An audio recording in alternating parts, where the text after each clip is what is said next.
And a welcome here to Wake Up Call with Dan Tortora, where sports truly meets that thing called life. We appreciate your patience here this morning, and boys, got to shake a cold. I got to shake whatever this is again. So it's kind of just stuck around since the end of December, and that's on me because as Murph and I were talking about before we got on the air, I don't sleep that much. So hopefully y'all are doing well, staying safe, having yourself a wonderful start to your week and a great morning. If you're having a bad one, we're going to make it better. If you're having a great one, we're going to keep it rocking and rolling here up and down the East Coast, the Midwest, the West Coast, and all around the globe on youtube.com/wakeupcalldt and on facebook.com/wakeupcalldt, as well as wakeupcalldt.podbean.com inside the Great Lakes Honda City studios. Great Lakes Honda City, coming to you on 7140 Henry Clay Boulevard in Liverpool, New York. They're open for sales and service Monday through Saturday. And of course, you can go online to greatlakeshondacity.com. Inside of ModPawsPopcorn.com is what's popping. We're going to start today off and this week off with Murph in DT and Murphy, that typically comes to you every Monday. But because of the holiday of President's Day, we have shifted to Tuesday as we took yesterday off. And I hope you all had a wonderful President's Day, honoring all of our presidents, including Abraham Lincoln and George Washington, who used to have their own days. In my opinion, still should. But I'm happy that we got to celebrate President's Day. Murph and I are going to talk about some topics inside of the college football playoff in the NFL, because football never stops here on Wake Up Call. And then in hour number 2 at 10 a.m. Eastern Time, we're back to our normal schedule as the Bearcat Breakroom feature this week as Jess coming to us from Binghamton University, the head softball coach, coming off of Binghamton softball's best season ever, win-wise, with 36 victories in 50 outings and a trip to the NCAAs. We'll talk with Jess in just a little bit, share that with you, and then we'll finish off, as we always do on a Tuesday, with the ingredients to success, proudly presented by Avicolli's. Murph will help me this time around in the topic, be the best version of you. So with that being said, I got Murph here with me, picture in picture. Happy to have him as always, and appreciate his patience here this morning as well. Murph, how we doing? Doing well, my friend. It actually worked out perfectly that we were not able to do Monday because I had to work. It was President's Week, so it all worked out. Yeah, no, it's definitely been awesome to be able to get you on here. Pardon me, be able to do this today, and to have the opportunity to talk about a few things that are going on. And we're going to jump right into the college football playoff and what is being discussed right now. Now, the 24 team format you and I have spoken about here on the show, and in discussing the 24, it's the one that makes the most sense to me if they are to expand between 16 and 24. I don't think 16 is going to change really much of anything, but 24 has an opportunity to change a lot of things. And I want to take a look at what this potential 24 team format could be. So the Big Ten is circulating an internal document that lays out the 24 team playoff, including the elimination of conference championship games, a 23+1 selection model, and an additional weekend of on-campus college football home games. With the college football playoff format remaining at 12 this season, we're looking at what the future could be. Now, besides potential expansion, we're clear the SEC allegedly is willing to go to 16. The Big Ten allegedly willing to go to 16 only if there's an agreement in place to go to 24. So the Big Ten will only allegedly say, yeah, let's go 16 if the plan is in place to go to 24. So they won't sign off on it. I think it was something like by the 2029 season.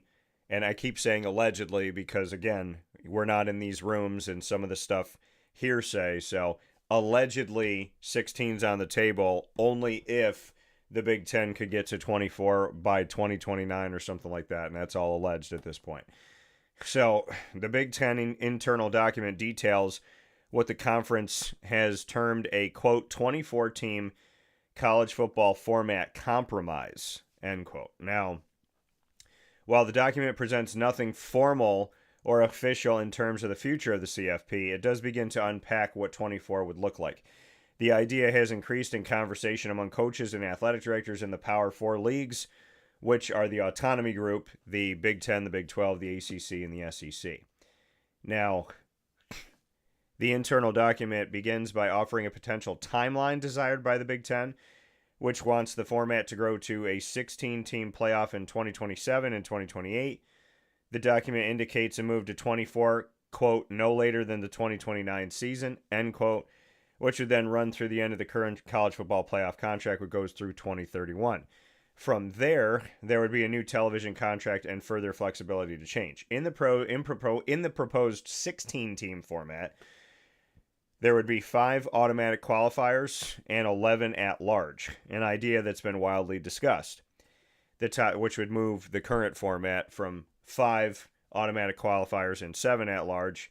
It would keep the 5 autos, and then it would move the 7 to 11 at-large. The top 2 teams would get byes in the 16-team format, and the opening games, 16 versus 13 and 14 versus 15, would be played on the second weekend in December, likely slotted around the Army-Navy game.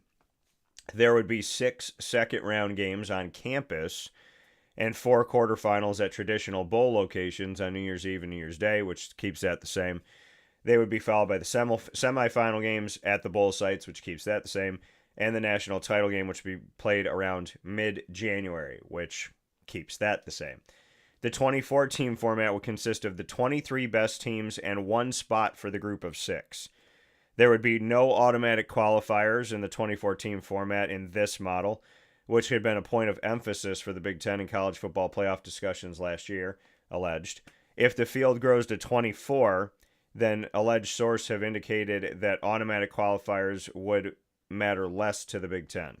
According to the document, the breakdown for this field, if it had played out in 2025, would have been 7 teams from the SEC, 6 from the Big Ten, 5 from the Big 12, 3 from the ACC, 2 group of 6, and Notre Dame. The top 8 teams in a 24-team model of this format would receive byes. So the top 8 would have byes. There would be 8 first-round games on campus, and then an extra week of home games with 8 second-round games played on campus. So the first and second round would be on campus. There would be 8. The top 8 would have byes, and then all the top teams would be rewarded with a playoff home game, which has been considered a flaw of the current system. Number 1, Indiana, for example, didn't play a home game in last season's college football playoff. The, quote, optimal window, end quote, to start the 2014 playoff would be the second weekend in December, which would have Friday and Saturday away from any NFL competition. It would address the long rest period that's emerged early in the 12-team playoff model. Teams with byes and extended layoffs went 1-7 in the first 2 years of the CFP. The quarterfinals would fall on New Year's Eve and New Year's Day at bowl sites, so that's the same. Semifinals would be the following week. Bowl sites, that's the same. And then mid-January title games, the same. In this 2014 model, the preference is that no regular season rematches would be permitted in the first round, which I like. But games between league foes could be played if they didn't meet in the regular season. So like if a Texas A&M didn't meet Alabama, they could still play each other. This transition to a 24-team format would include the elimination of conference title games, and the incremental timeline to get to 24 and 2029 would give, quote, appropriate remedies, end quote, for moving away from conference title games. The internal document gives a window into how the Big Ten views the conference title games, calling them, quote, artificial, end quote, and saying that leagues that play them on, quote, way more risk, end quote, than those that don't still advance to the CFP. How the CFP would handle making up the cost of losing conference title games would be one of the biggest issues. The Power 4 championship games have media value of at least $200 million, and that figure represents only a television valuation. It doesn't account for the tens of millions, the game generates with tickets, sponsorships, and game day sales, let alone the fact that whatever arena that they're in and stadium that they're in, obviously that helps them and it helps the city that it's in. So the financial risk of a 16, or the financial trick of a 16-game playoff, if the sport were to eventually divorce itself from conference title games is that it would add 4 games, only 2 of which would be up for bid to bring in new money. The current contract accounts for ESPN owning the added games up to 14 teams. So just taking a look at all, I know it's a lot of stuff here. Moving to a 2014 model will mean the additional games being up for bid and so on and so forth. It doesn't help the group of 6, but essentially as we work through all of this, the 2014 model that the Big Ten is allegedly looking at would have 8 buys. Top 8 teams get a bye. We would have 2 rounds of home playoff games as opposed to 1 round of home playoff games. We would have a shortened window so there's not as much waiting for teams that have a better seed, and we wouldn't lose the 6 bowls that are already in the CFP, which are the Fiesta Bowl, the Orange Bowl, the Cotton Bowl, the Peach Bowl, the Rose Bowl, and the Sugar Bowl. And then we would still have a national championship around the same time. So essentially, what we're working here with this model is 2 rounds of home games on campus, top 8 seeds getting a bye. But this model says we're taking the 23 best teams. We got no automatic qualifiers, no conference championship that we care about. This plays into Notre Dame's hand. It destroys the point of even playing a conference schedule. And it tells the group of 6, congratulations, you'll get 1 team out of 24. So as we grow, you continue to be punished. Your thoughts? The point about not having any automatic bids is interesting, except for the one group of 6 team.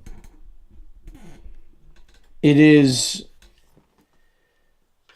what's the word I'm looking for? I guess a little surprising. Yeah.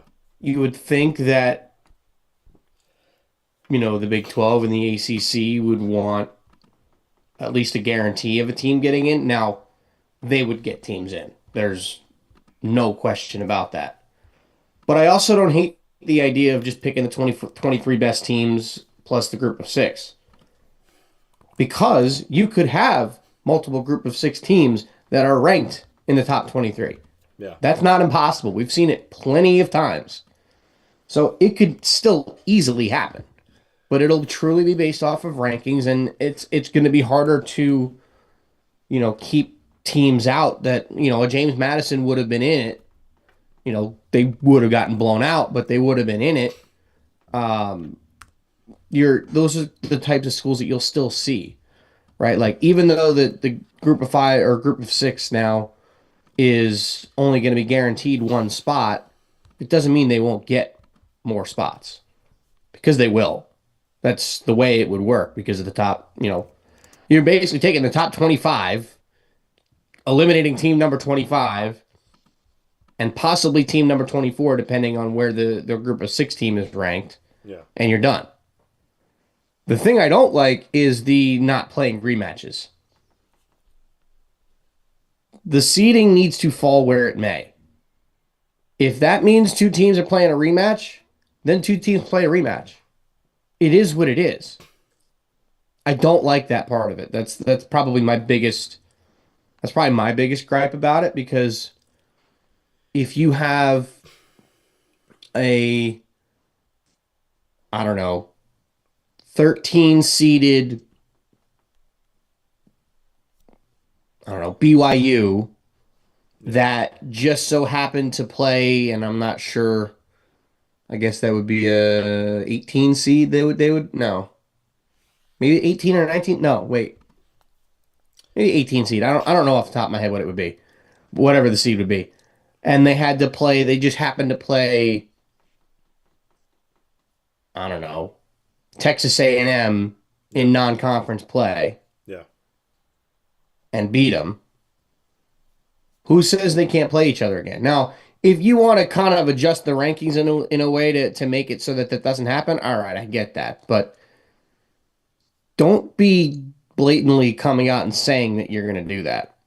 Because that's exactly what they're saying by saying that they're going to do that.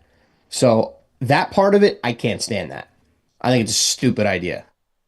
I also think reducing the amount of downtime is a major advantage. Teams should not be sitting around for a month before they play a football game. It should not work like that. It has never worked like that. Even in the four-team college football playoff, you saw teams that were rusty. Yeah. It happened all the time. They're waiting a month, 5 weeks between games to play. Now, I also think the national championship game should be on New Year's Day, and then you're done. Yeah. No kind of, media coverage interference from the NFL because they're still in the regular season, whatever the case may be. There's a way to do that. The way to do that was eliminating conference championship games, which I don't hate. You look realistically, you look in any professional league, at least in the four major sports. Yeah. They don't care about winning a division. I mean, they do because it means they get a home playoff game, but it doesn't matter. You think the Bills care that they didn't win the NFC East or the AFC East? You think the Patriots care that they did? All they cared about was winning the division so that they had a home playoff game. They don't care about winning the division for the sake of winning the division. Yeah, winning the division guarantees you a spot in the playoffs. But you're not playing a championship game. But there's no reason to do that. There's value in you win the division, you're guaranteed a home game. Sure. But I'm also of the belief that, there's no reason to have a championship game if one team just had a better record. Now, if you go back and look at game 163s in baseball, which are obviously no longer a thing, which kind of sucks because they were fun, that was against two teams that were tied. Yeah. So it was essentially a division championship game or a championship game to get into the playoffs. So those are fun, but that's between two teams that are tied. If you want to have it for teams that are tied, I understand it. But every league's got tiebreakers. Hell, the NHL barely even cares about their divisions. The NBA doesn't even have divisions. And if they do, nobody cares about them. They're irrelevant. They do, but they have conferences. Yeah. The NBA has divisions, but you rarely hear the conversation about it because the NBA takes the top 10 teams from the East and the West. And exactly. So what's even the point of having the divisions? Right. So to me, yes, playing in the conference championship game means a lot to these kids. However, I think playing in the playoff for a national championship means a little bit more. Most of any of these teams that are going to be that would have been in a conference championship, 99% chance they would have been in the playoff. The one exception, Duke. Duke would not have been in the playoff in that case. So you take you adjust the tiebreaker so that they're actually done appropriately. So a team like Duke is not given a chance to get into the playoff because they shouldn't with 5 losses. But realistically, not having conference championship games in all 11 conferences or all 10 conferences, I think makes a lot of sense because you can eliminate that week of the season. You move up the start of the postseason. Army-Navy game stands on its own on Saturday. You have playoff games on Friday, probably Thursday and Friday that week. Maybe you start playing the playoff games on Thursday, Friday. You play some on that Saturday that first week. You leave Army-Navy alone because it's Army-Navy. You don't want to have another game on that day. And then you have some Friday games. You have some. You could sprinkle in a Sunday game if you wanted to, even though you're competing with the NFL.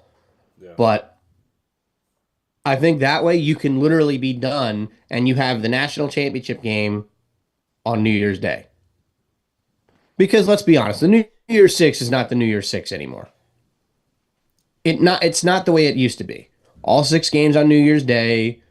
The Rose Bowl was always the Big Ten versus the Pac-12. The Sugar Bowl, I believe, was always SEC versus Big 12. So the New Year's Six is not the New Year's Six anymore. Even though they are still playing them on New Year's Day for the most part, Yeah. it's just not the same. 4 of them. So, yeah. Between New Year's Eve So and New Year's Day. correct. And realistically, what I would say is if you can just get the season done by January 1st, I think a lot of people would be much, much happier. Um, and I think that you'd have these teams that aren't worrying about a huge layoff. Well, You got 8 teams with a bye. They go right from the end of the regular season into the postseason. We do that in the NFL. We do that in every single league in professional sports. You don't have a 4-week layoff, a 3-week layoff, a 5-week layoff in between games. yeah. 2 weeks at most. They do that for the Super Bowl. Sorry. You're good. That makes sense because of all the beating that these guys' bodies have taken. They've played, by that point, 19 or 20 games in 21 weeks. So you want to give them a bye, that makes sense. But in college football, you have a 12-game regular season, folks. These guys can go straight into a playoff because they have buys built into the regular season. Well, now they have Straight one. into the playoff. Now they have one. The ACC gave 2 last year, and now they're back to 1. So, But put them, if you get rid of the conference championship games, that's a week that you can put games. You go straight into the postseason, work around the Army Navy game, and you're done by New Year's Day. so I'm gonna give you some thoughts and some breakdown here to the people that think it's not possible, and I appreciate the thoughts that you brought because it's provoked these. Now, so let's start with the FCS. The FCS has 24 teams. Their conference champions matter. Their conference champions get in. And then they have at-large. They play a 24-team format with conference champions. And people say, well, the FCS doesn't play 12 games. What FCS are they watching? They do. So the FCS is playing a normal regular season like the FBS. They're playing a conference championship. They're playing a 24-team format playoff, and they're done at the beginning of January.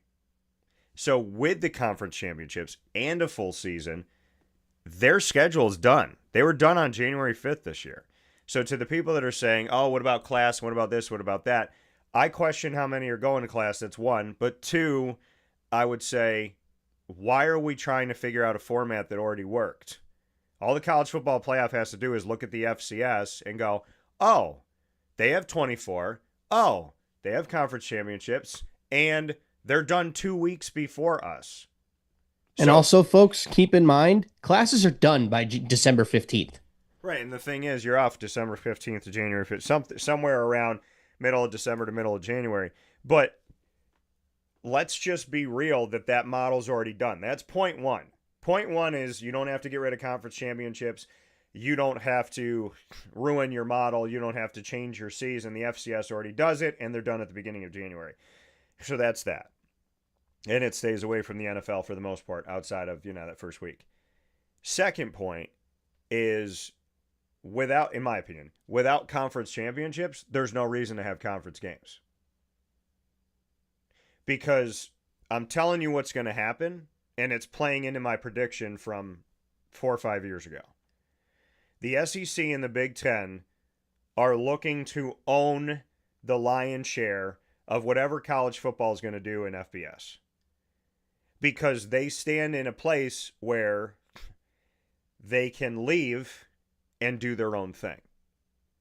So they're chokeholding this thing. And I've heard that, yes, there's representation from all 10 FBS conferences with their commissioners, plus the athletic director of Notre Dame. But I also heard that whatever representation is there amongst those 11 people, the SEC and the Big Ten have more say.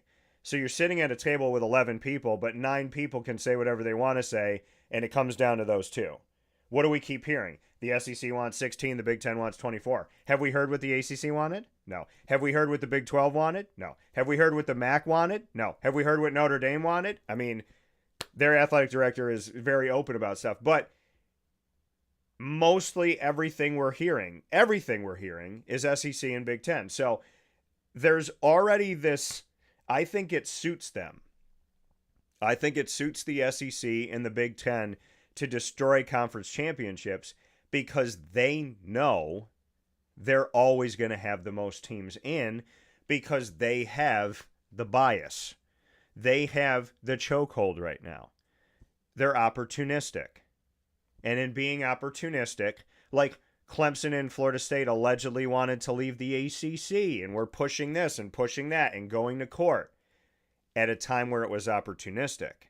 It's quiet now, Murph. Why? Clemson hasn't gone to the college football playoff in a few years. Florida State hasn't been good. You see how all of a sudden it got real quiet? Because they're not winning championships. They're not making the lion's share of the money for the ACC going to the CFP. They're not representing the ACC at the national level in big games. So now they're quiet. Well, the Big Ten and the SEC are opportunistic right now because we win championships. The Big Ten's going, all right, well, the SEC is the best conference in football, and they get that bias and they get that respect, but we just won the last 3 CFPs, so now we need to be at that table. So destroying the conference championships is all that's going to mean is that half of the 2014 playoff is going to be from 2 conferences. Half. At least. And the fact that they said if this model was in place this year, the Big 12 would have 5 teams. What a friggin' disrespect to football. Texas Tech was the best of the bunch, and they didn't show up. BYU was behind them. And if you look at all the games of the Big 12 teams, none of them had write home about stories outside of their conference. BYU looked good because they beat Utah. Texas Tech looked good because they beat BYU. BYU looked good because they beat Utah. Then Arizona and Arizona State, they get ranked at the end of the season to make those other teams look even better for winning games against teams that weren't ranked or were ranked that stopped being ranked. And then here's the ACC fighting for dear life, where an SMU team of the last 2 years has had incredible value, and they've only been in the ACC for 2 years. And you look at Miami, which obviously they deserve to be there. But Virginia, people forget. Virginia loses a game to Wake Forest when they lose their starting quarterback during the game. Does Alabama get punished for those things? Does Indiana get punished if Fernando Mendoza couldn't finish a quarter? I don't think so. So the conference champion deletion, it begs the question, why not just play whoever you want to play? Yeah, we can be in the SEC, but what does that matter? And it also opens up the door to what people have been talking about, that the 60 best teams are going to be taken into a new league, and that new league is not going to have conferences anymore. It's going to be regional. And my prediction that Big East football would come back, not too far off. So I would caution the 2014 model that we're reading today, because when I broke down the 2014, what did I tell you?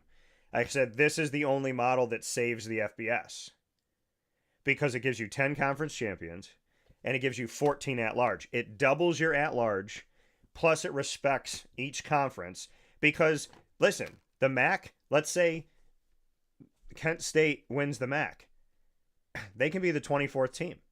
Who's gonna complain about that?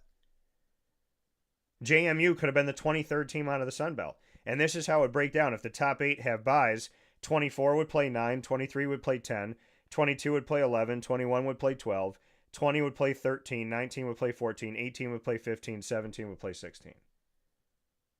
And the way that we broke it down over the last couple weeks, Murph, you and I were finding it hard to find the last 2 teams to be 13 and 14 when it comes to at-large.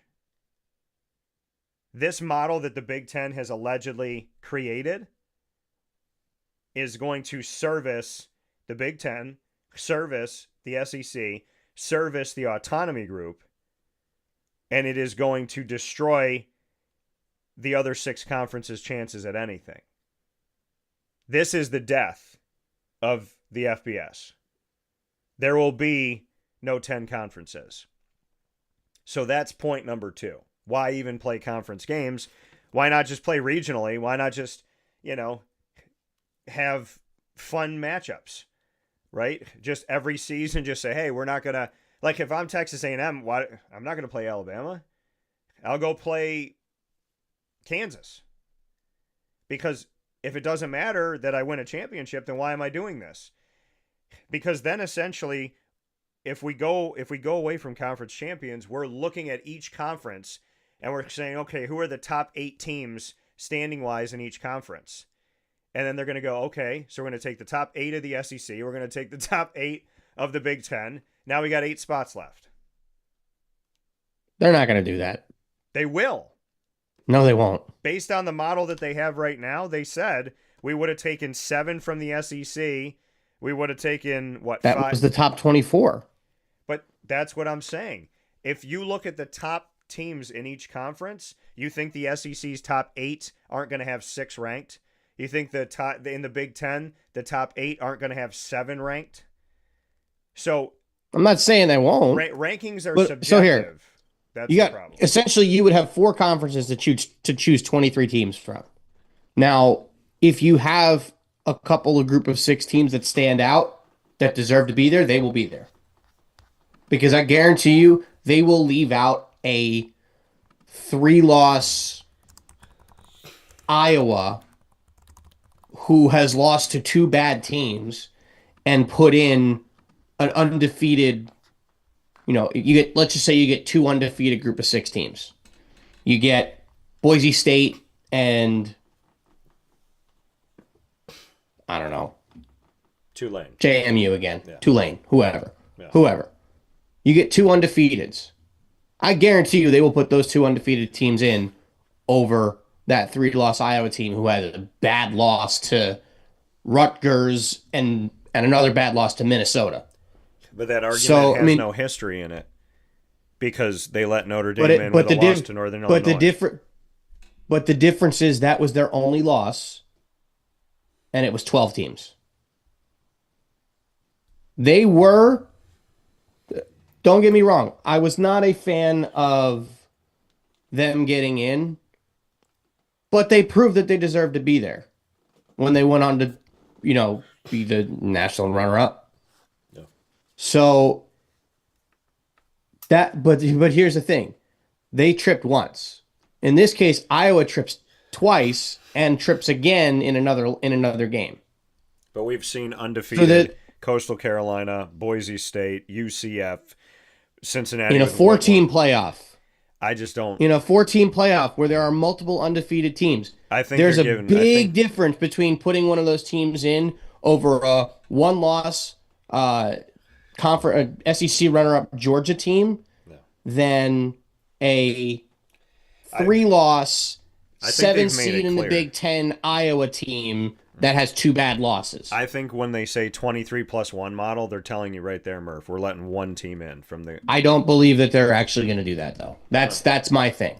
That's you giving a lot of faith to something that's not substantiated in any evidence, no matter how many teams are in, because they have not. The college football playoff. They did it this year.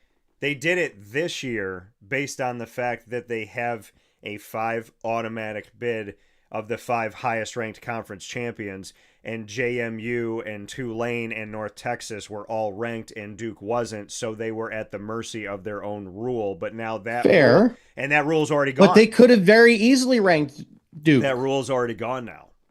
They could have easily ranked Duke. They could have, but this is gone now. The model is gone. This year, it's not the 5 highest ranked conference champions. It's the 4 autonomy champions plus the highest ranked group of 6. So they've already. Let's be honest. Duke would have put up a better fight than James Madison did. James Madison was terrible. They had no business being there. We're not disagreeing with that. I'm not disagreeing with that. I'm saying to you thinking that expansion means more opportunity for the group of 6. They've been waiting for this the whole time. No more BCS, now CFP. Hey, now a CFP with 4, more opportunity. Lies. Now we're to 12, more opportunity. Lies. Now we're going to go to 16 or 24, more opportunity. Lies. Well, but the thing is, they're getting the opportunity and they're getting blown out. But the thing about the opportunity is it's gone. It's gone now. It's not going to be there again. We may never see more than one team out of 6 conferences ever make that in there. You have to think about. So you're telling me you're talking about 60 schools in a that are fighting 12-team for one format. spot. In a 12-team format, I get it. But in a 24-team format, when you got 3 loss teams, maybe even 4 loss teams that are not good football teams, that they're not going to put in an undefeated Tulane and an undefeated Boise State, who both dominated their conferences and each have top 25 wins over Power 4 schools. Kansas State. You're telling me they wouldn't do that? They've already, but it's based on rankings. 2 years ago, Kansas State and had they're going to rank them in the top 23. Kansas State had 3 losses to 3 unranked teams 2 seasons ago, and they would not take them out, put them in, take them out, put them in, take them out, put them in. They didn't want to take Kansas State out. Why? Because the bottom of the top 25 is terrible. That's what I'm saying. Like, if you perform that well, they were the top 20. But if you perform that well, look at Michigan. You're gonna get in because the bottom of the top 25, the 8 seed in the SEC, the 6 seed or the 7 seed in the Big Ten, the 6 seed in the ACC, and the 6 seed in the Big 12 are not good football teams. But they're going to consider them better than the American, than the MAC. They've already shown it. USC lost to Illinois, who got blown out by Indiana. USC had no quality victories, and they were inching toward the top 15. Michigan was inching toward the top 15. Because no one else. Look at the bottom of the top 20. Wins. But again, you look at the teams. It was terrible. You look at the teams that were there, though. East Carolina had a good season. They were never ranked. Now, because they never had a chance in the American. South Florida. Why would you rank them? Because East Carolina did have a shot in the American. In the last 2 weeks, they had a shot to go to the championship game. East Carolina they know? East Carolina was viable. South Florida was viable. North Texas was viable. Navy was viable. And Tulane was viable within the last few weeks of the season. They were all alive. And East Carolina came out of the basement, and so did North Texas. I get you saying this makes sense because it's going to do this, but rankings are subjective. And you and I have talked about rankings. Which is why rankings are stupid. But that's the thing.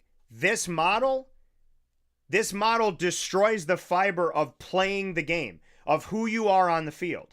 This is just people in a room saying, I like that team, I don't like that team. I like that team, I don't like that team. It is subjective. A model without conference champions is more subjective than it's ever been. And listen, the 12 to 13 people in that room, led by Rich Clark right now, the executive director of the CFP, it's not an easy job, and I get that. But you and I have looked at the AP rankings and gone, who's smoking weed right now while they're doing this stuff? We've looked at the coaches' rankings saying, are these volleyball coaches that are looking at football games that have never watched football before? I mean, you and I disagreed with the coaches' rankings the entire season.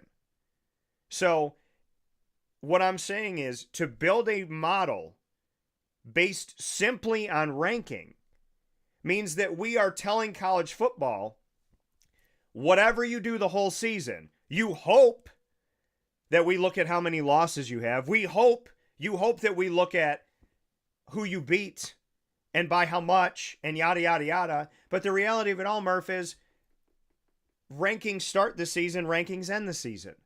If there's no conference champions and there's no validity to that, then we are at the mercy of this is who. No, there'll still be conference champions, but there just won't be conference championship game. But this is who we rank, and this is who we don't. So you know Michigan's going to be ranked whether they suck or not. So anybody that beats Michigan in that room of the CFP, well, we got to consider those people. They beat Michigan. Well, they had 2 losses and they didn't beat anybody else. Well, but Michigan had a terrible season, but they started 7th in the country. Well, you got to look at that. You got to circle that. rankings are flawed. Conference championships cannot be flawed because the game is played. So there has to be some type of weight. And to go to 24 and tell the group of 6 you're still screwed. We're going to double the field and we're still going to F you over.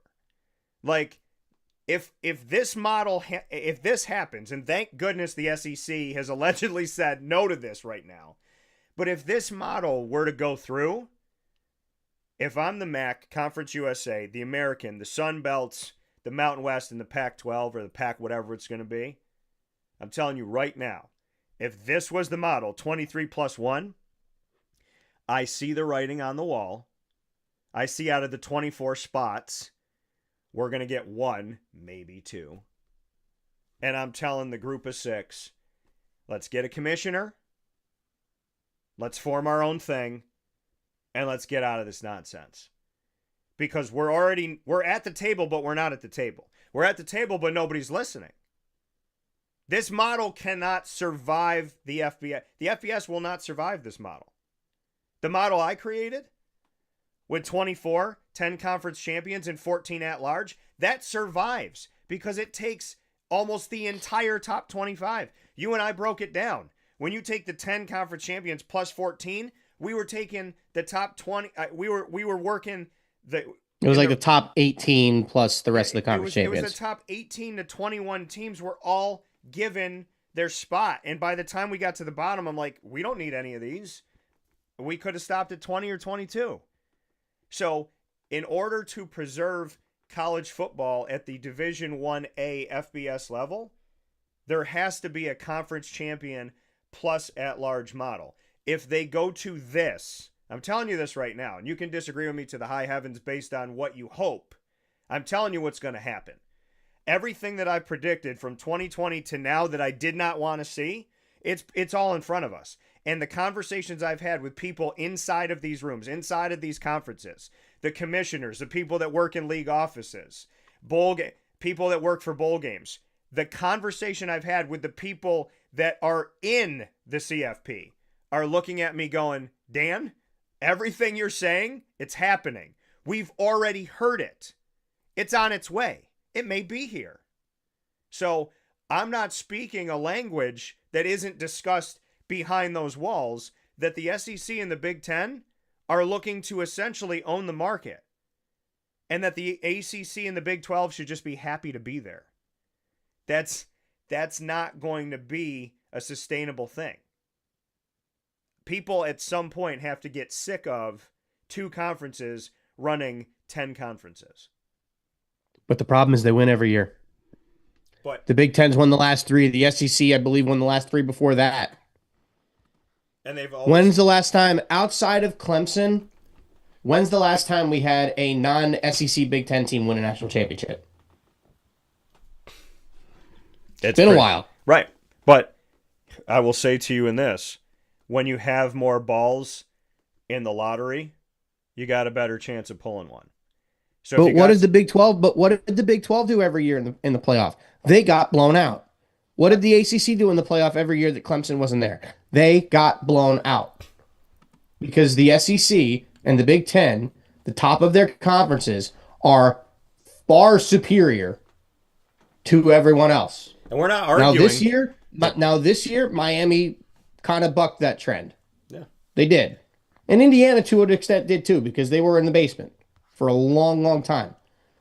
I would not be shocked if they decided to split off and take a bunch of teams with them, because you know what?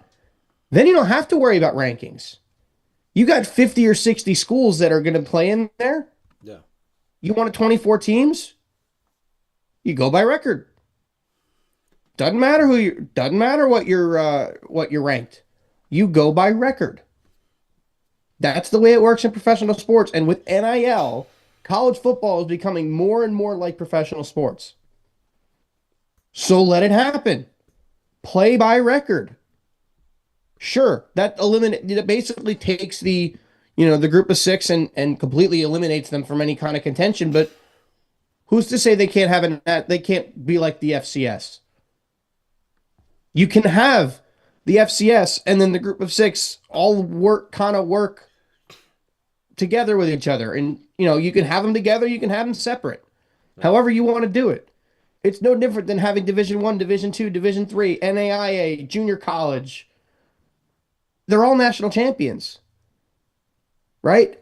As it stands, there will never, and I do mean this, never be a national champion from a group of 6 school. And it is not because they're not good enough.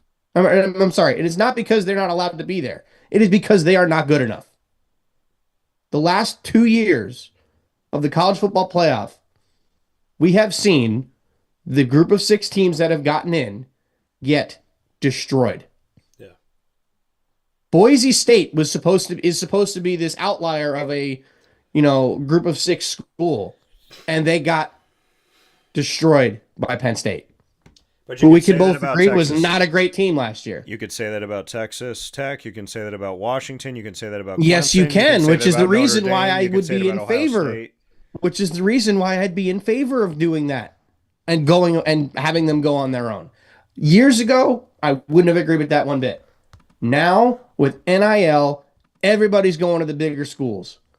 Why not take them off on their own, make them more like professional sports, and play by record? The best teams by record will get in, no matter what. But then you would have Notre Dame playing an already easier schedule than they already play, and just going 12-0.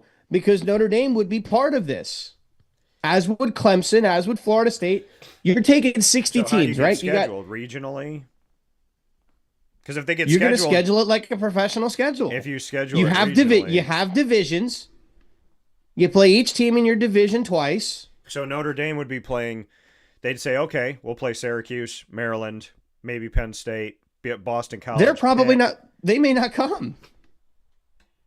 And it doesn't matter. They don't make the schedule. College football will make the schedule. Notre Dame will never agree to that. Then they're not coming. Which will never happen. They want the money. They're not coming. This is how I would do it. You take 60 schools, and I'm not saying you take the entire SEC and the entire Big Ten, because there are teams that would not belong. Right? Rutgers should not be coming. That's the baseline. A couple years ago, I would have said Vanderbilt shouldn't come. They're, Arkansas right now, Nebraska, get them out of there. You take, and it may not even be 60, it might only be 40. But you take the teams that are truly good, and you can also do it like how European football does. You relegate. Bottom couple of teams, if you're in the bottom for 3 or 4 years in a row, you get relegated and they bring somebody else up. Yeah. I think that's a great idea. Because if you want to play in that, in the big leagues, as we could call it, or whatever, you got to compete. You got to play well. You have a team in this new group of 6 league that wins 3 national championships in a row, and you have a team in the big leagues like let's just say, for argument's sake, not that they're going to be there, but Oregon State. Let's just say that they're there. Oregon State 0-12, 1-11, 3-9 in 3 straight years. Get them out of there and put that undefeated team in there. That 3-time national championship winning team in there. You relegate it. You change it every year. You go winless, you get relegated. You win the national championship in the other league, you move up. I think that's a great idea. Because then what it does is it makes teams want to compete to be in the big leagues. And if you're in, you got a chance to be in just by playing well. Because that 3-time defending national championship team that goes in there, they could easily go win a national championship in the big leagues. Or they become kind of a middle of the pack team and then try to work their way up. Or they end up getting relegated. Whatever the case may be. But that's what'll make it fun, because now you're not worrying about rankings. You're worried about performance. You go win your national championship in that second tier, and you've got to have a chance to move up. Maybe the thing is that you win the national championship in that second tier, you automatically move up. And the team that finishes dead last moves down. And you keep the cycle going every single year. European football does it. And they love it. Why do you think it's the most popular sport in the world, even though I can't stand it? I think it's a great idea. Because if you do 40 teams, it'll work like professional sports. You want 16 or 24 teams in? If you're going 40 teams, I'd go 16. I think that's plenty, but it's all based on record. It's all based on record. It doesn't matter who you lost to. It doesn't matter who you beat. You have one of the 16 best records. You're in. And you have divisions. Then how do you handle Do it like the tiebreakers? NFL. You have division. You make divisions. Oh. You make 10, 14 divisions. Winner of each division makes the playoffs, and then six wild cards. But see, the thing is, the end of a conference championship is going to destroy a lot. It's going to kill the FBS. The end of conferences is going to destroy countless jobs, opportunities, offices, for the ACC to lose everything that they've built, for the Big 12 to lose everything that they've built, for the SEC to have no identifier. All the commissioners lose their jobs. All the associate commissioners lose their jobs. Everyone that oversees scheduling loses their jobs.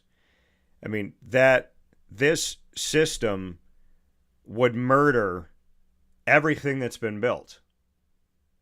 And it would. And to me, you want a sign of the apocalypse? I'm just stating where we're basically already at. But the thing, collegiate athletics ain't collegiate anymore, man. It's not amateur and it's not pro. It's in a middle ground, and the middle ground cannot sustain itself. But I'm telling you right now, this collective, this pool of but collectives are different. But this pool of money that you have to spend every year, that you have to, some conferences are saying you got to do this. Some conferences are saying you got to spend at least this much, no less than this. But where we're at right now, it's not sustainable. It's not sustainable for Rutgers to keep pace with Ohio State. It's not sustainable that Syracuse can keep pace with Florida State. This is not a sustainable thing. You're going to lose because teams are not going to be. Wake Forest does not have the alumni base that Miami's going to have because Wake Forest has many less students you got Wake, like, it's the equivalent of saying we have less than 10,000 people versus 30,000 people that are in our undergrad. So you're never going to be able to catch up with that unless you got a few people that want to donate and outbid Miami, which is not going to happen. So, we're living in a world right now where unless there are blanket policies, blanket rules, and caps, like if you said right now in the ACC, none of you can spend more than $20 million in NIL. No one can cap 20. School-wide program. It doesn't matter what program. It doesn't matter what program, but you cap it 20. Now all of a sudden, maybe this quarterback ain't leaving. Maybe that running back's going to stay too. Maybe that wide receiver isn't going to jump to 3 schools because now there's a cap. So they have to create. You cannot call yourself amateur and have free agency and money. That's not amateur. That's pro. But pro has parameters. Pro does not have free agency during the playoffs. Pro does not have, I'm going to sit out and redshirt myself. You don't have a quarterback that's like, yeah, I'm not going to play for you the rest of the season. F you. Okay, because now you got to go, and now you have to look at the legality of it, and then the team can turn around and say, guess what?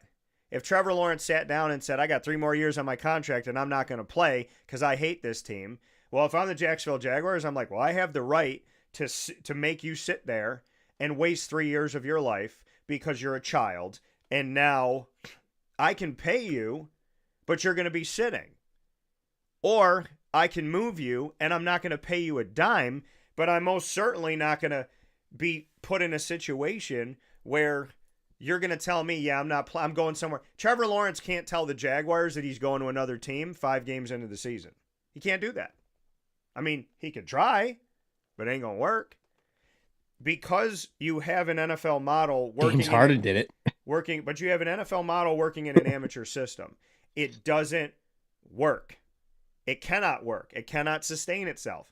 There has to be a cap. There has to be locks in free agency. There has to be tampering penalties. There's all of these things that have to occur in order for this thing to be able to exist. It sounds very much like you're talking about getting a collective bargaining agreement. It's the only, you have to have a commissioner. It's the only way. You have to have a collective bargaining agreement. But I'm telling you this right now, the moment they bring that in and you start to unionize your players, no more 2-a-days, coach. No more practice at 5 a.m., coach. No more 2 lifts a day, coach. I don't want to go to class, coach. The college needs to understand something. Once you allow your players to unionize, you are going to have a bigger blank show than you already have. And on the flip side because you're dealing with children, not adults. They're teenagers. You're dealing with They may be adults children. on paper, but they're still children. Yeah, you're dealing with children, not adults. You're dealing with people that can't even legally drink alcohol. The flip side that I want the players to understand collegiately is if you unionize and you form this bond with your conference or with the commissioner or whatever, you can get fired. You can lose your job. So you come to practice late, you're fired. First 3 weeks of the season, you got 9 interceptions and 2 touchdowns, you're fired. I have been warning for years that you cannot have some of this model, some of that model, and put it together. It doesn't work. And collegiate athletics, yes, I think the players should get some type of money. I think there's something to that. Okay? Yes, you should be able to leave if you're in a bad situation or if you were lied to or if you want to be closer to home. There are reasons why. But this free agency, if I'm going to do whatever I want, I'm going to go to 9 schools in 5 years and I'm not going to get a degree because nothing transfers and I don't go to class anyways. That's not a sustainable model. My quarterback's got $5 million, but none of my offensive linemen are cracking a mill, but they're the ones that help him get that $5 million. That's not sustainable. And it's not sustainable to have a college football playoff model that says F the majority of the FBS and let's just promote these 2 teams. And I'm promising you that the Big 12 and the ACC will almost never have more spots than the SEC and the Big 10 because they have the money, they have the power, they have the resources. They will dictate space. They will dictate opportunity. No matter what you think is fair, there is no fair. I'm living inside of it. I know that on paper, it looks fair. But in the essence of reality, the Big Ten will have schools that make it in the college football playoff of any number that shouldn't be there. The SEC will with 24 teams, there's going to be teams in the playoff that shouldn't be there. But there's going to be more from the SEC that shouldn't be there. There's going to be more from the Big Ten that shouldn't be there. They will take the 7th best Big Ten team, but not the 4th best ACC team. And the ACC and the Big 12 will be like, I want to be at the table and I want to be here and I don't want to go with the MAC and Conference USA. No disrespect to them. I don't want to go here. I want to stay here, but staying here, I'm not getting represented well. The ACC and the Big 12 need to understand that they got decisions to make. And they need to get at the front of this. They need to be preemptive, not reactive. The train of the SEC and the Big 10 is leaving. Notre Dame might try to hop on. Clemson, Florida State, Miami might try to hop on. But there is a model that's already existing. And when I hear that 10 FBS commissioners plus the AD of Notre Dame are making the decisions when it comes to the CFP's management committee, but that committee leans on the SEC and the Big Ten, That means that 9 people at that table could agree on something, but if those 2 don't in the SEC and the Big Ten, maybe it doesn't get passed. Whereas, what if it was 9, but the MAC and Conference USA don't agree? Or the ACC and the Big 12 don't agree? If the SEC and the Big Ten are there, it's going in. That's what I'm understanding. I'm understanding everyone sitting at the table equal, air quotes, but only if they agree with the top players at the table. That's not a fair system. The thing is, it's not even about fair or not or unfair, but like if the rankings don't change and they continue to rank the way they always have, you will have multiple group of 6 teams that make the playoff more often than not. Then they wouldn't write in 23 plus 1. They're writing in 23 plus 1 in case there isn't a team that is good enough to be there. Because there's been plenty of years where they're not ranking those schools because they're not good enough. But look at the last 6 to 10 years. You're seeing schools from the American. You're seeing schools from the Mountain West, from the MAC, that are getting ranked because they're good enough.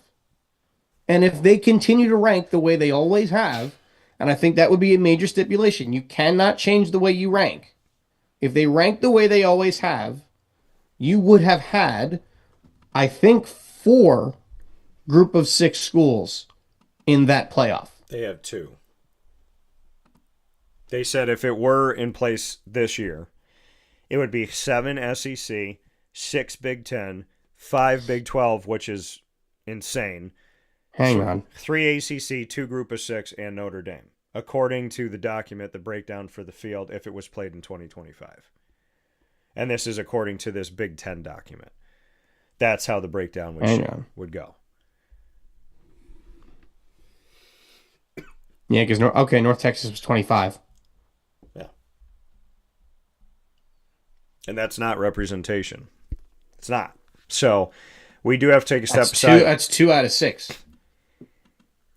It's better than the past. It's 2 out of 6, but it's 7. It's 7 SEC. But look at the numbers. It's 7 SEC and it's 6 Big Ten. That's 13 of 24 spots. That's more than half of those spots. We'll take a step aside for a fast break when we go in, which is exactly what I'm saying. They're going to be represented more than any other league. And I'm not saying that the Big Ten and the SEC don't have the best of the bunch at the top. I'm saying that without conference champions, this model will essentially be an SEC Big Ten championship with outliers fighting. And yeah, there's going to be some good ones. There will be. But if I got 13 of 24 spots, I got a really good chance of winning, don't I? Look at March Madness, though, man. That corrects itself every year. Not last year. Trust me, this would correct itself. Not last year. Last year they took almost the entire SEC. I know that. But again, the best team will still come out. It will correct itself. Not necessarily. The Big Ten. It always does. The Big Ten has shown it. The Big Ten this season, the amount of teams that they are allegedly going to take from the Big Ten include a bunch of teams that have horrendous records. They have records that are mediocre, that if they were in the ACC, they wouldn't even look at them. So, again, there is bias baked in. And if people don't believe me, why are you taking 12 out of 16 SEC teams to the NCAA tournament? Those teams with 17, 18, 19 wins, you really need them? The teams that are barely 500 or above 500, they're going to give you more than taking somebody else who might be the second best team in the A-10 when you know that last year was one of the most boring March Madnesses ever. Might be the worst one. Hey, I resent that. My team won a national championship. But there was no parity. In the most bizarre way at the end of that basketball game. But there was no parity. If you go back and you look at the NCAA tournament, you're like, this was boring. There was no March Madness. It was like March top conferences get the love. It was because boring. we didn't see any. It's because we didn't really see any big upsets. But there really wasn't. It wasn't set up to like there was nothing. It was boring. It was boring. Like if this year is the same March Madness, they're gonna lose viewers. It's just reality. And I'm not saying JMU is going to run the table.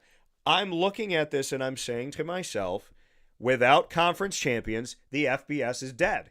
If I was in the group of 6, I would have a conversation amongst us and go, we don't belong here anymore.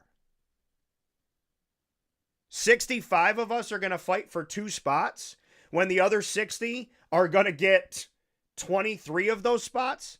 So you're going to take almost half of the autonomy group, and you're going to take 2 of our 60. That doesn't play well. It doesn't fit. But I'm telling you this right now, the autonomy group doesn't care. It doesn't matter to them. It's the approach of my neighbor's getting robbed, but thank goodness it's not me. I'm going to shut my door. We have built a system that is leaning in every prediction that I didn't want to come true. But I followed the bouncing ball back in 2019, 2020, and it keeps bouncing in the same direction. I am in no way saying the SEC and the Big Ten are not the best right now. I am in no way saying that I didn't think that 5 to 7 SEC teams shouldn't have made it this year. I'm just saying that this Big Ten model, I know why they made it. And I'm not stupid to that. My eyes were opened a long time ago. This Big Ten model is set up to suit the Big Ten. That's why they made it. And the SEC saying no to this right now, that takes some guts because it suits them because too. They get the same number of teams Right. in a It suits 16-team them too. field as they would in a 24-team field. So Greg Sankey, for whatever reason that you backed off of this, thank you. Because even if it was by mistake, you're still keeping fairness at play. For now. We'll take a step aside and we'll have our special with Binghamton University. I appreciate your patience as Jess Bump's special comes up right after this fast break inside the Great Lakes Honda City Studios. This is Wake Up Call. Stay with us. Hi, this is Amy from Mother's Cupboard, home of the Whole Frittata. We are open daily 6 a.m. to 1:30 p.m. For takeout orders, call 315-432-0942 and tune in to Wake Up Call with Dan Tortora for our monthly food challenge and try our Wake Up Call signature menu item available 7 days a week. Here at Mother's Cupboard, we are Central New York, and it's our honor to serve you.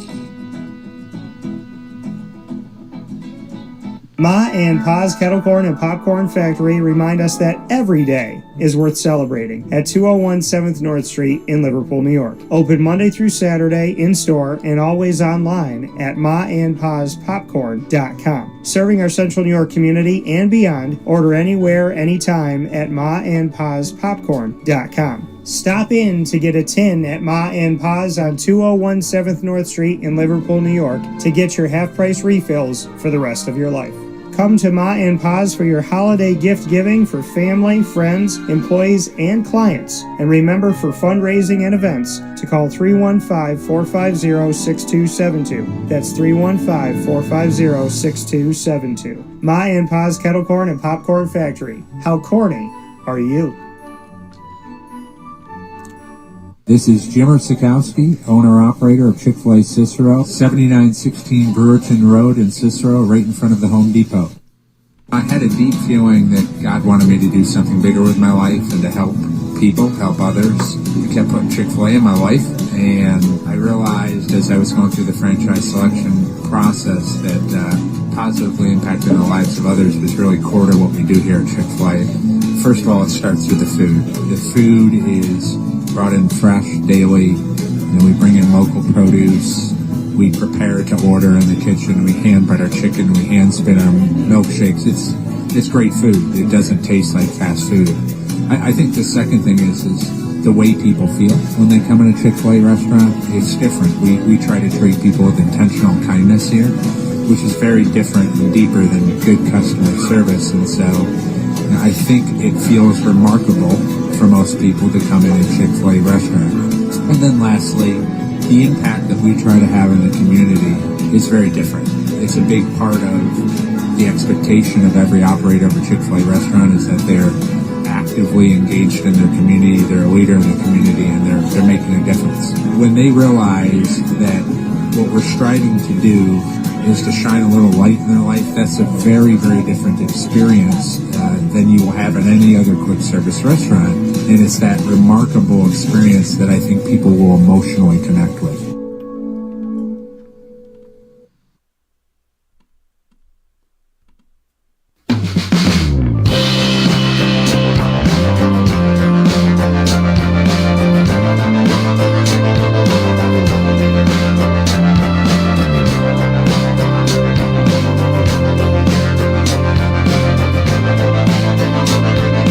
And welcome back here to Wake Up Call with Dan Tortora inside the Great Lakes Honda City Studios. Great Lakes Honda City coming to you on 7140 Henry Clay Boulevard in Liverpool, New York. Open Monday through Saturday for sales and service. And you can see them all the time at GreatLakesHondaCity.com. I am picture in picture with one of my favorite coaches, not in upstate New York, not in the state of New York, but one of my favorite coaches that I've ever talked to. Why? Because she will be humble. She will tell you about her team. She will tell you about people that are her mentors. She'll tell you about staff. But I get to talk about Jess Bump, and she has to, whether she likes it or not, just deal with me giving her credit for things. They're coming off the best season that Binghamton softball has ever had when you look at the amount of wins that they've had, the run that they made, and everything that they put forward. So in this Bearcat Breakroom with Jess Bump, we're in the 2026 season for Binghamton softball, and I could not be more proud of everything that's been building over the years from someone who cares so much about the Bearcats. Jess, how are you? I'm good, Dan. Thanks for the nice intro. That was very nice of you.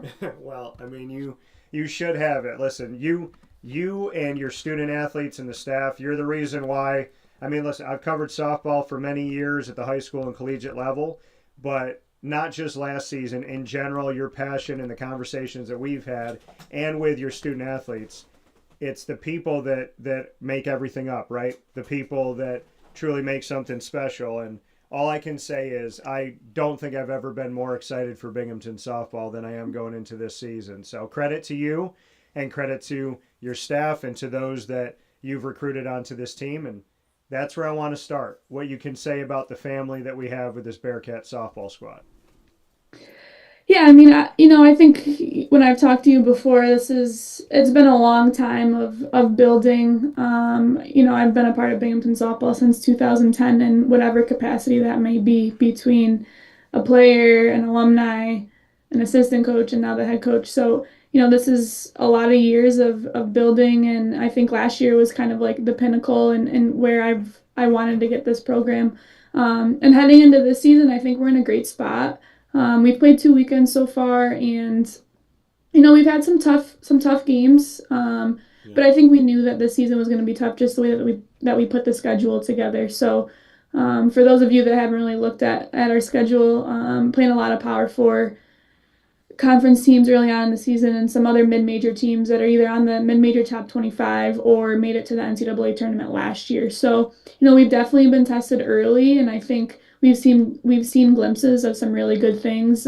We just haven't put all 3 aspects of the game together yet, and I think we still feel good about where we're going to be moving forward. And I think it's just teaching us some toughness and what areas we have to get better at. But we've got a great team. Everyone's bought in.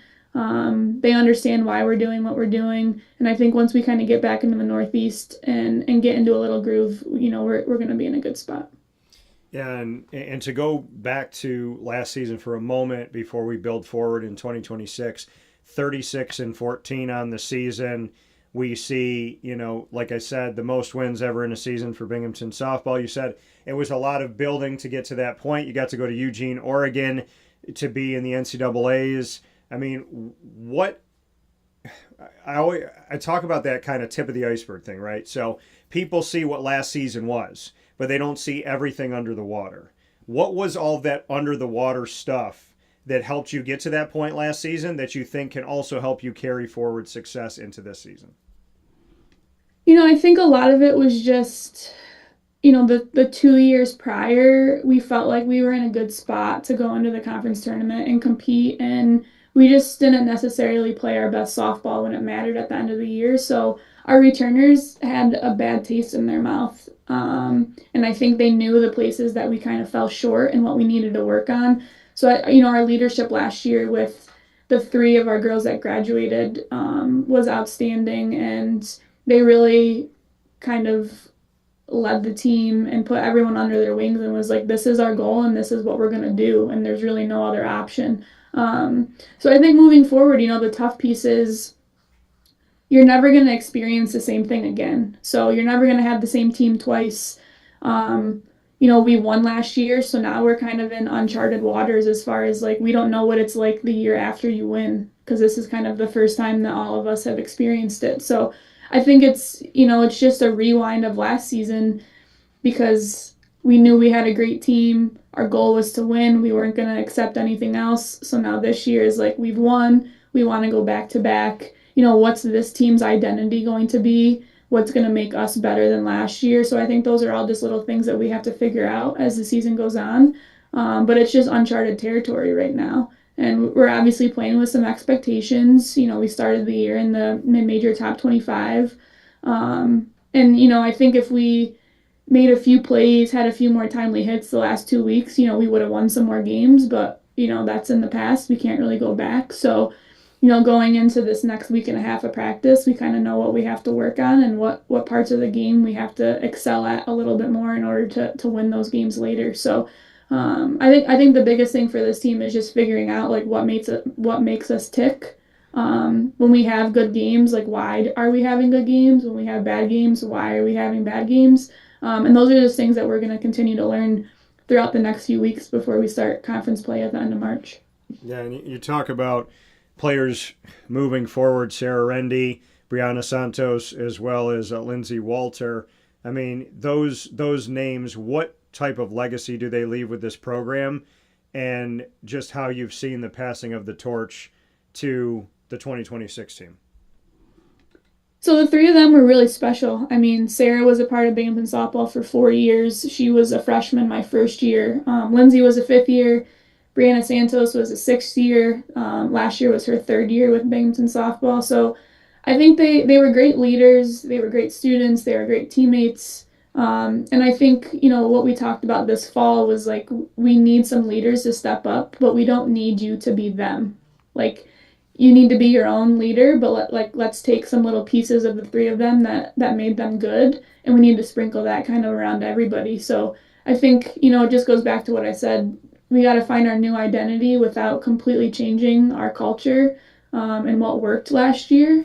You don't have to reinvent the wheel, but what does that look like for us this year? And I think we'll just continue to kind of figure that out. But the 3 of them are amazing people. They're great alumni. Brianna Santos is on our staff right now, so she's kind of given us a new perspective, being a younger coach, but being in it last year, on the championship team. So I think we continue to talk about the 3 of them because they helped us get to where we were going to be and where we're at right now.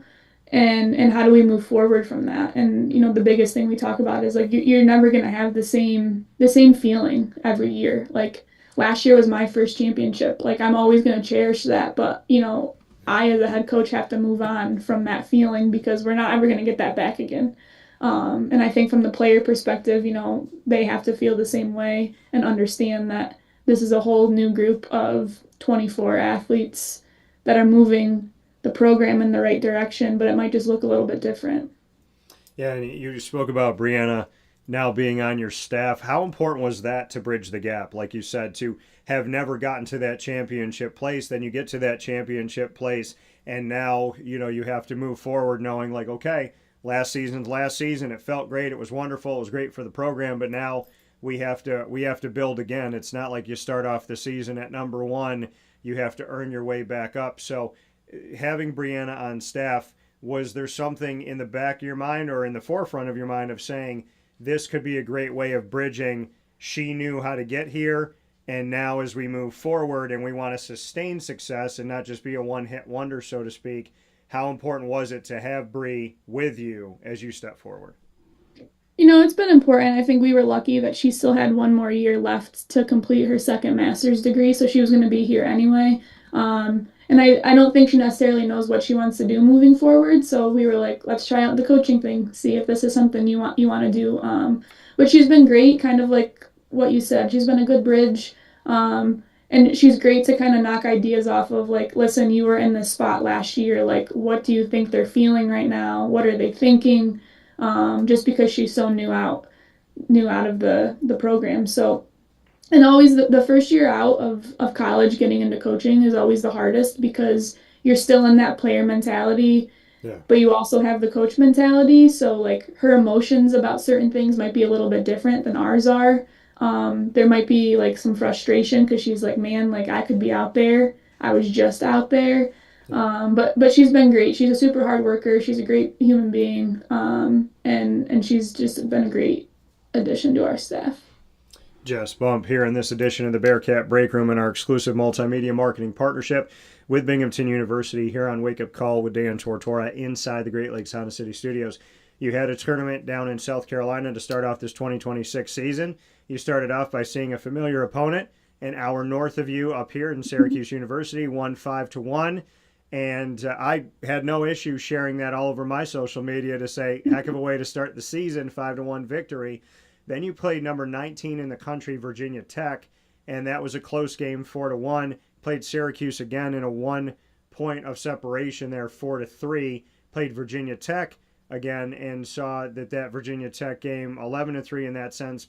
And then University of South Carolina, who's ranked 12th in the nation, before going to the Auburn tournament to face off against the University of Illinois, Bradley, Campbell, and Auburn, and we saw some close matchups there, and the closest one, Campbell, being 6-5. So like you said, if some timely hits happen, more defensive plays in the right moments, then, we could see a flip of some of these losses into victories. But being able to play the Virginia Techs, the South Carolinas of the world that are ranked in the nation's top 20, and to play a bunch of these games close, as well as that Campbell game in the Auburn tournament close, just what you took away from, despite the loss, the non-conference play of challenging yourself, like you said, in a lot of Power 4 instances, and playing a bunch of teams already that have been regarded as top 20 nationally when it comes to Division I softball. So it was something that we talked about after regionals last year. We went out to Eugene, kind of like I talked about before, a little uncharted waters, first time being in a regional in 10 years. Atmosphere is a little bit different. There's some stakes on the line. Playing some of the most elite players in the country, but we felt like we could have performed better. So moving forward into this year, like how can we be more prepared if we have the opportunity to go back there again? And the only way you're going to be more prepared is if you put yourself in that situation early on in the season. So it was kind of, our staff talked about it. We talked about it with some of the returners. This is kind of our plan. What do you guys think of it? And, I think it's obviously a little shell-shocking at first when you look at all the top teams we're playing, but I think after these first 2 weeks, it's pretty clear that, like, if we play a clean game and we play our softball, like, these games can be a lot closer. The 4-1 Virginia Tech game was a great game, and we left some runners on base. Our pitchers threw pretty well, but, the one thing these first 2 weekends that we've kind of known is, and have figured out from all three parts of the game, your defense has to be clean. You have to come up big with runners in scoring position, and our pitchers, we have to limit the walks, and they're going to take advantage of mistakes. So I think that's like one of the biggest things that we've learned, but it's just going to help us moving forward. And even the 11-3 game to Virginia Tech, the score does not reflect how the game was. What was interesting in our first weekend, we were winning or tied through 4 innings in every single game. So, like, we started the games good, we had control over them, and then, the other team just kind of beat us. But, there's also been some games, like last weekend, where we beat ourselves and they didn't necessarily win the game. So I think from all three parts, like, we just got to clean it up a little bit. Our pitchers got to make big pitches and big moments. Our hitters got to come up with big hits and big moments. And when balls are put in play in big moments, we got to make plays. So I think, all these games we've played and we've lost, and whether or not we've lost by a little or a lot, the score doesn't necessarily reflect how the game has gone, which, fans and supporters don't see that because they're not at the field. But I think it's been tough because, I think we think that we could be 4-5, 5-4, if games go different, and we're 1-8 right now. But I think it's just gonna mentally make us better moving forward, and just knowing if a few of these things go a different way and we can stay focused for longer periods of time. Right around that fifth inning is where things have kind of gone downhill for us in all of these games. So just having a sharper focus in moments that are big, but also not making any moment too big. And sometimes when you're in these bigger games, it's easier said than done to do that. So I'm glad we're kind of getting all this out now, so we know what we need to work on, moving forward throughout the rest of the season. I know that there's a lot of places I want to go with this, but I know we don't have as much time here today, so I just want to do a final note. Foundationally for you, pillar-wise, to create sustained success, it was the build-up to get to where you were last season that came over many, many years. What are the foundational pieces of this house of softball at Binghamton that you have carried into this season that you say, hey, as long as we keep these pillars in place, we can make sure we sustain this thing? I think I would say just the overall buy-in is the biggest piece. What got us to where we were last year, we had every single player buy in. And that's not me saying that we're not bought in right now. But when you're asking foundational pieces, I think that's what that is. And I will say our newcomers have done a great job of really buying into all of our philosophies and our systems. And they've been great throughout these last 2 weeks, kind of knowing what their roles are and being ready to step in when we ask them to. And our returners are, playing with some expectations right now. And I think that's just something that we got to work through. And then just knowing what makes Binghamton softball. It's supporting one another always. That's the biggest piece that we had last year. Everyone knew what their role was. They embraced it. Everyone was ready for a challenge when it came to fruition. So I would say the overall buy-in and just the supporting piece are things that really worked for us last year. And I think you'll, as the season goes on, we're going to lock those things in. And once we kind of get into a little groove, our offense is very lethal. And, the timely hits we might not have gotten the last 2 weeks, they're now going to get those in 3 weeks because we've been in some tough situations and we're going to get them done now. From a pitching perspective, we have a lot of experience back, and now it's you're the commanders of the field, and we need you guys to step up in moments where maybe the defense isn't doing great behind you. So those are just things that we constantly talk about. And last weekend in Auburn, my associate head coach, Michaela, talked to the girls about the reason we put this schedule together is because we want you guys to show off your skills. We are a good team from the Northeast, and we want the country to see that. And you need to be able to showcase what we do every day. And I think they felt that. And, we're pretty tough on them, but we also love them so much. And I think when things are tough, it's hard to remember those things, even as a staff. How do I stay consistent when things are going great and when things aren't going great to make sure that we can continue to move forward? So when you ask for foundational pieces, it's consistency, the buy-in, and then just the support. Yeah, and I think a huge part of what you said is, beyond the win, how can we win? Show people who we are, what we're about, and that Northeast softball has a place in Binghamton University that is not going to go quietly in the night in any season. Bearcat Breakroom with Jess Bump. Jess, as always, I appreciate your time. Please give my best to the team, and I'm very excited about covering this team throughout another awesome season, and I look forward to everything that is to come. Awesome, Dan. Always a pleasure. Thank you. Appreciate it. This is Jim Dispenza, owner of Game Point Sports Complex.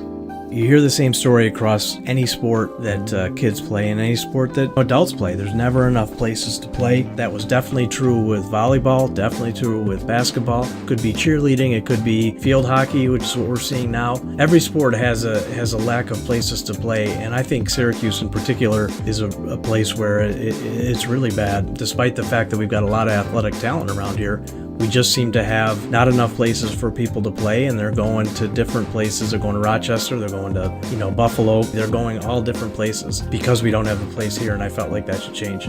This was a long project from planning all the way through execution to opening doors. A lot of work went into it, obviously, a lot of money, a lot of resources, and the dream always was kids being in the gym, having a good time. I've always felt like sports is the most unfiltered joy that you can observe with people, that people can experience, because it is fun, it is a sense of accomplishment, it's all of that wrapped into one thing. And so watching kids going up and down the court with big smiles on their faces has been just amazing experience. I'm looking forward to years to come of that same thing. We've taken the time to invest in multiple sports, and then what we're finding is the mere fact that we have a large, clean, well-lit space has opened a lot more doors for us beyond basketball, volleyball, pickleball. Now we're having some interest from cheerleading. We've got girls field hockey coming in, and then also there's quite a bit of room for spectators. We've got bleachers, we've got benches, we've got a concession lounge where people can get food and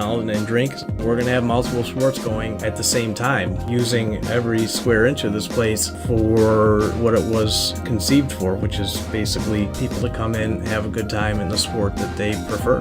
We manage each situation differently. Everybody has different ability to afford different things. Some are bringing 10, 15 people, some are just 2 people. I've had a lot of situations where it's a father shooting around with his son, it's a mother playing pickleball with her daughter or with her son, and in those situations come up and we work with people, and that's allowed us to have groups from 2 people up to 30 people and have some flexible pricing behind it. We're an organization that is here to work with the community any way we can, and I guess part of it is just making sure that we have the flexibility to put together a plan that makes sense regardless of the size of your group. So in order to book time, the best option is to go to our website, gamepointsports-syr.com. You can click from there and sign up for events, sign up for your own particular training, sign up for birthday parties, all of that.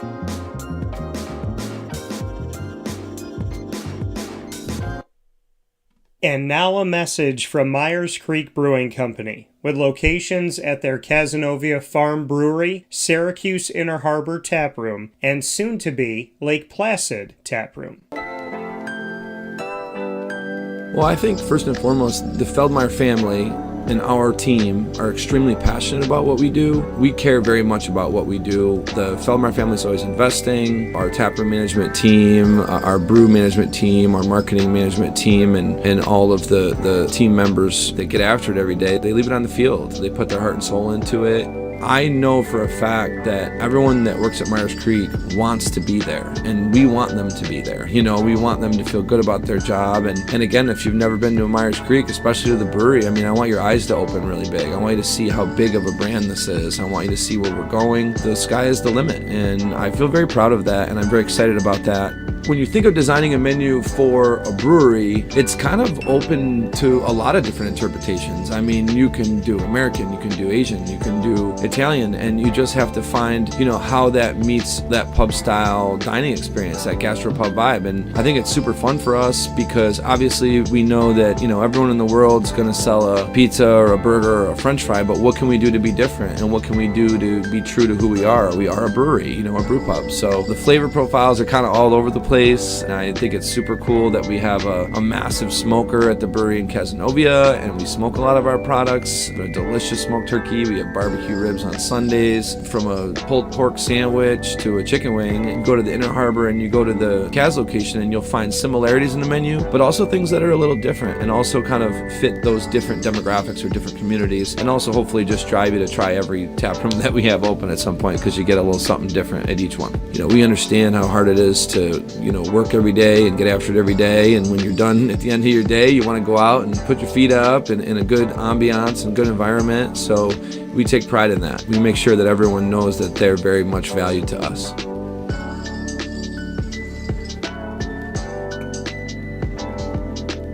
And a welcome back here to Wake Up Call with Dan Tortora, where sports truly meets that thing called life. We hope you're having yourselves a wonderful morning this morning, and I want to thank Jess Bump for being a part of the show here with us and celebrating Binghamton University, the Binghamton Bearcats, and of course the Binghamton softball program. Much appreciation to that and our exclusive multimedia marketing partnership with Binghamton University. So happy to be here with you. Murph and I are here on a Tuesday, as yesterday was a holiday on President's Day.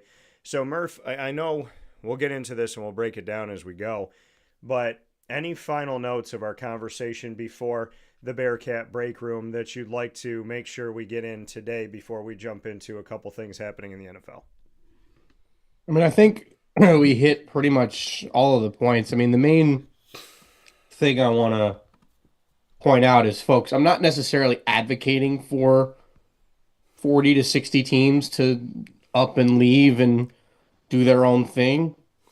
But I feel like in order for college football to survive long term, it might be for the best, because then you don't have to worry about rankings. Then you got 40 teams or 60 teams or whatever it is, and you rank them by record. And that's the way it is. And then whether it's 16 or 24, you have your divisions, you have your division winners that go in, and then your wild card teams. And the bottom line is, it's basically, we're basically talking about pro football anyway. So if we're getting to that point, we might as well just embrace it. So, do I necessarily want that? No, I'm a traditionalist. I like the way college football used to be. I do like the way it is now, but at the same time, I think it's there's room for improvement. But ultimately, I don't know if it's going to change, how it's going to change, what's going to change, but we're going to see. Obviously the Big Ten and the SEC have a lot of power, and it's simply because they win the most, right? Yeah, you have, other schools, conferences that are making, or other conferences, schools that are making it to the championship game, but they're losing, right? They're not winning national championships the way the Big Ten and the SEC have. Other than Clemson, the 2 times that they won, once with Deshaun Watson and once with Trevor Lawrence, I think the last non-SEC Big Ten team to win was Florida State with Jameis Winston In the last year of the BCS. Now, correct me if I'm wrong. Correct me if I'm wrong about that, but I think that was who it was. Yeah, it was 2013 in the last BCS. Yeah, so you're not seeing any of those schools win. And when's the last time the Big 12 won a national championship? Texas in the early 2000s? Yeah. Well, that's the thing. Oklahoma didn't win one with Sam. Did Oklahoma win one with Sam Bradford? I don't know. I don't think so either. But like the Big 12, Big 12 and the Pac-12 of what was the old, autonomy group when the Pac was included. The Pac never won a college football playoff. The Big 12 has never won a college football playoff. The ACC, the Big 10, and the SEC have. So that's what shocks me, is that the Big 12, like they said, hey, if we had the 2014 format this year, the Big 12 would have had 5, the ACC would have had 3. And I'm sitting here looking at this going, how did the ACC become the littlest brother of the autonomy group when the Big 12 has never won a college football playoff? The ACC has won multiple college football playoffs. And, the Pac fell off into oblivion, and now they're trying to come back. I think they should be called Pac State because all their football teams have state. But the Pac is on its way back, and the Big 12 has been a non-factor. So why the ACC is getting the least amount of respect of the autonomy group is kind of weird to me. Yeah. Doesn't make sense.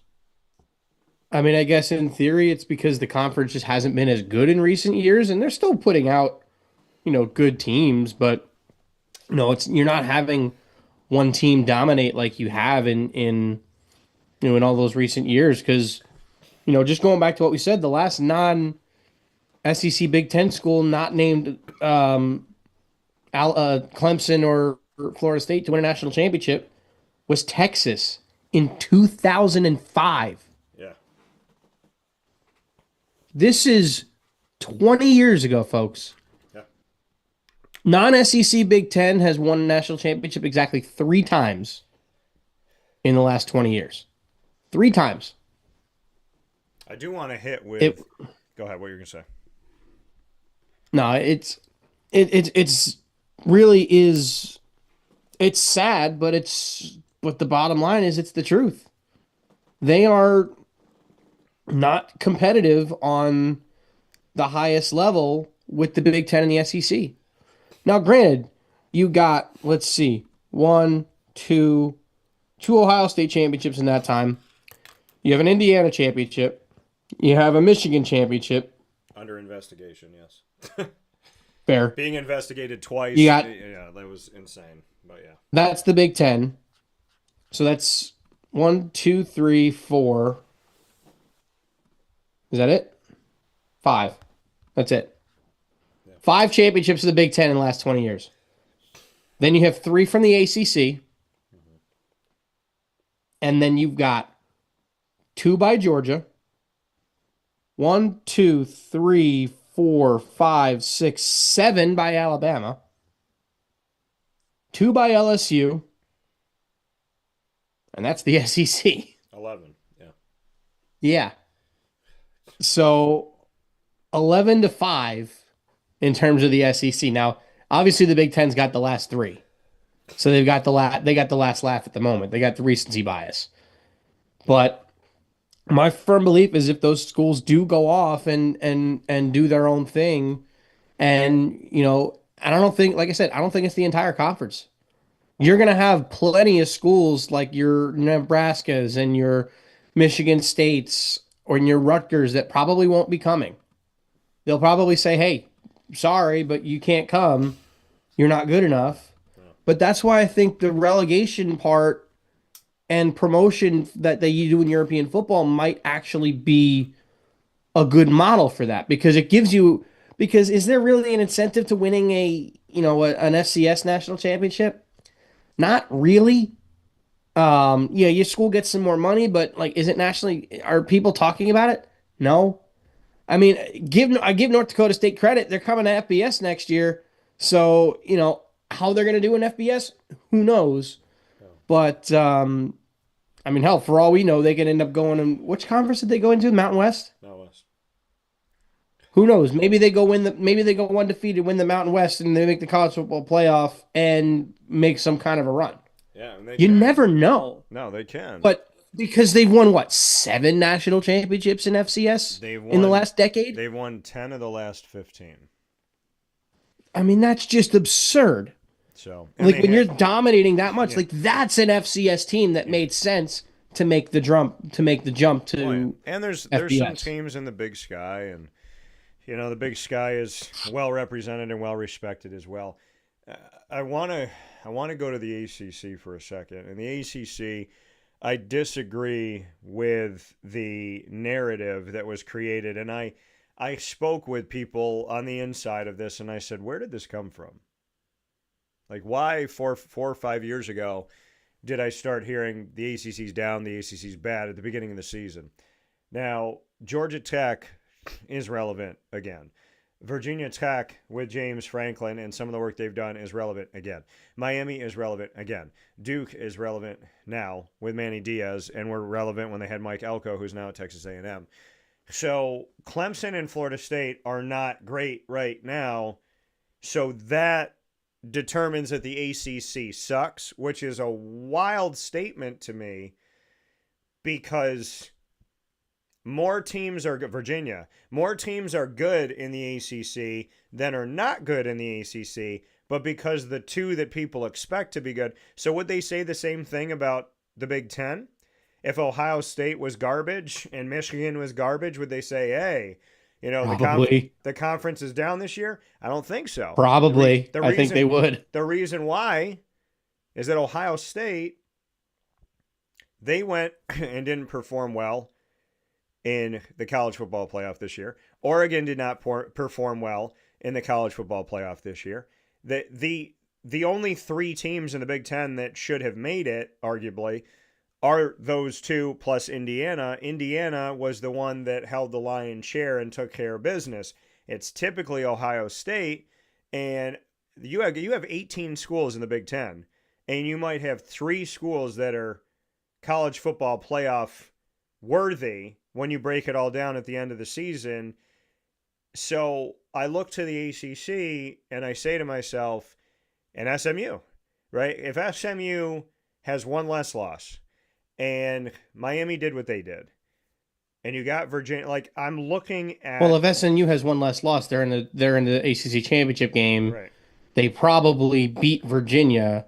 and they make the playoff. And that's what had SMU and Miami. But my argument of what I'm getting at is, how is the ACC down if they have 6 or 7 schools playing well that aren't named Clemson or FSU?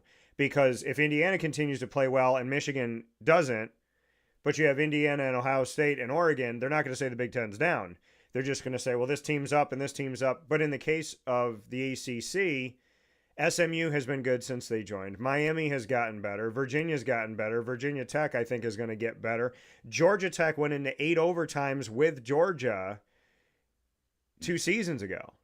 And then Georgia Tech was good again this year. So, I mean, I look at the ACC and I say, covering it for over a decade now, all of these former Coastal Division teams have now found their way back up the hill. And so because 2 former Atlantic Division teams have fallen down the hill a little bit, the ACC's down.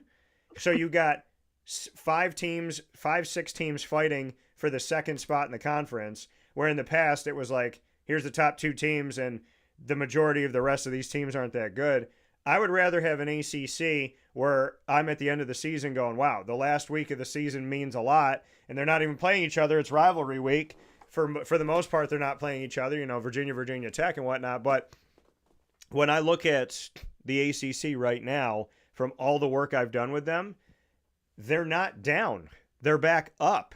What John Swofford, the former commissioner, told me of the ACC was, people want me to get rid of divisions or change divisions now because Clemson and Florida State are in the same division. But Dan, the Coastal was better than the Atlantic years ago, and trust me, the Coastal will be good again, and then what are they going to say then? Georgia Tech, former Coastal. Miami, former Coastal. Virginia, former Coastal. Duke, former Coastal. So all of those teams that have risen up, and SMU probably would have been put on the Coastal side as well, all of these teams have now, from the Coastal Division, become relevant again, and now they're on the better side of what used to be divisions in the ACC. I don't think the ACC's down, and I've spoken with, again, people on the inside, and I've gone, where did this narrative come from? And they're like, I don't know, because factually, this is where we are. Factually, this is, Miami was being voted out by people that wanted Notre Dame in. And look at how Miami responded. And when people say, well, Miami lost to Indiana because, nobody could beat Indiana. I'm sorry. It was a 1-possession game with 51 seconds left.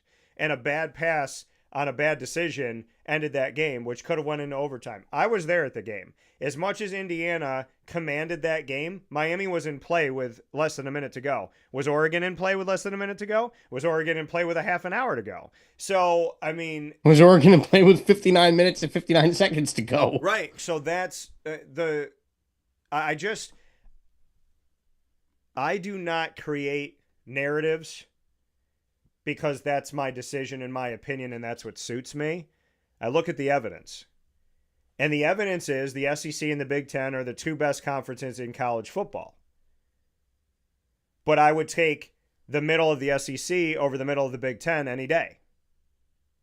Anybody would. And I would take the ACC over the Big 12 right now, which that isn't a common thread nationally. Also agree with you there. So, and I think Notre Dame needs to play a tougher schedule to become relevant. And I think that the college football playoff needs to be, I've said this repeatedly, and people are now saying it to me. And I'm like, dude, I've been saying this for years. And now people are having this conversation with me.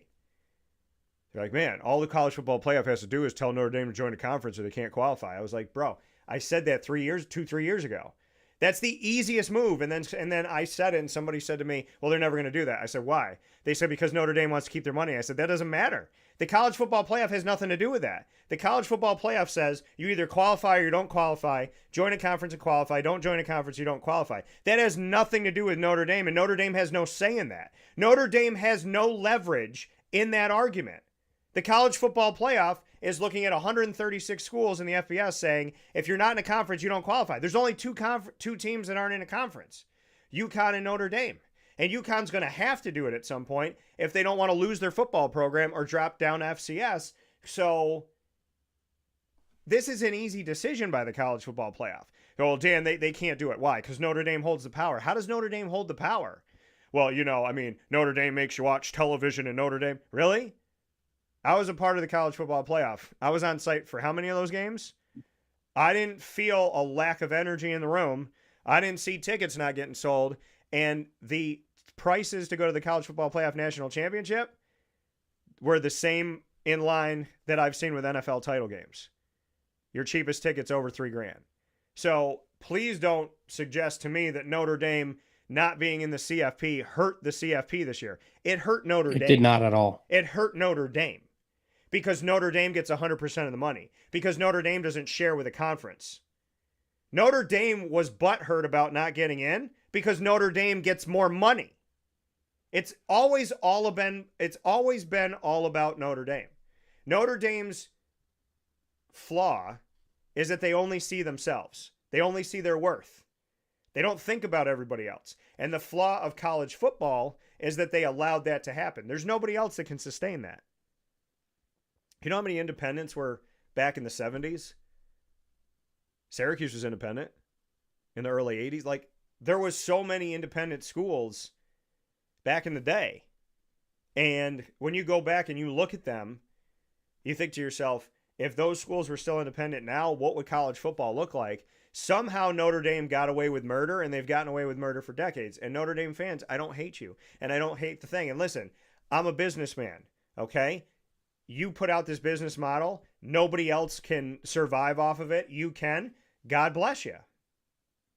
But in the spirit of fairness, the college football playoff can right this ship really easily and stop making the Notre Dame rule.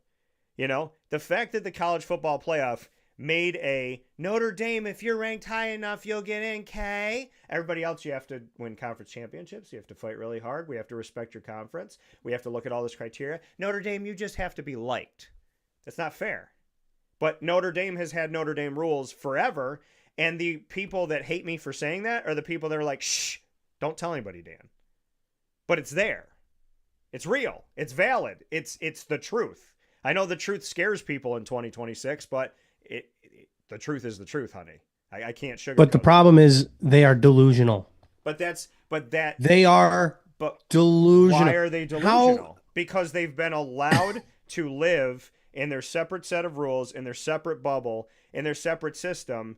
You create delusion when you allow, when you tell 134 schools to do it this way. And think about UConn. UConn has no representation. The College Football Playoff Management Committee. Yeah, but UConn's never making the college football playoff. Let's be honest. But just think about this. Think about this for argument's sake. Take their record out of it. Just have the conversation of fairness in play. The College Football Playoff Management Committee is 10 FBS commissioners, which includes the PAC, even though they've only had 2 teams for the last 2 years, plus Notre Dame's AD. Pardon me. That's not the UConn AD. So when you look at the College Football Playoff Management Committee, you have 10 commissioners from 10 conferences, and then there's 2 teams that are independent. One of those teams is represented, the other one is not. So what nobody ever talks about is, where's UConn's representation? Like, them and Notre Dame are both independent. And then people will go, well, Dan, UConn's not Notre Dame. No, they're not. But where's their representation? They have no representation at all.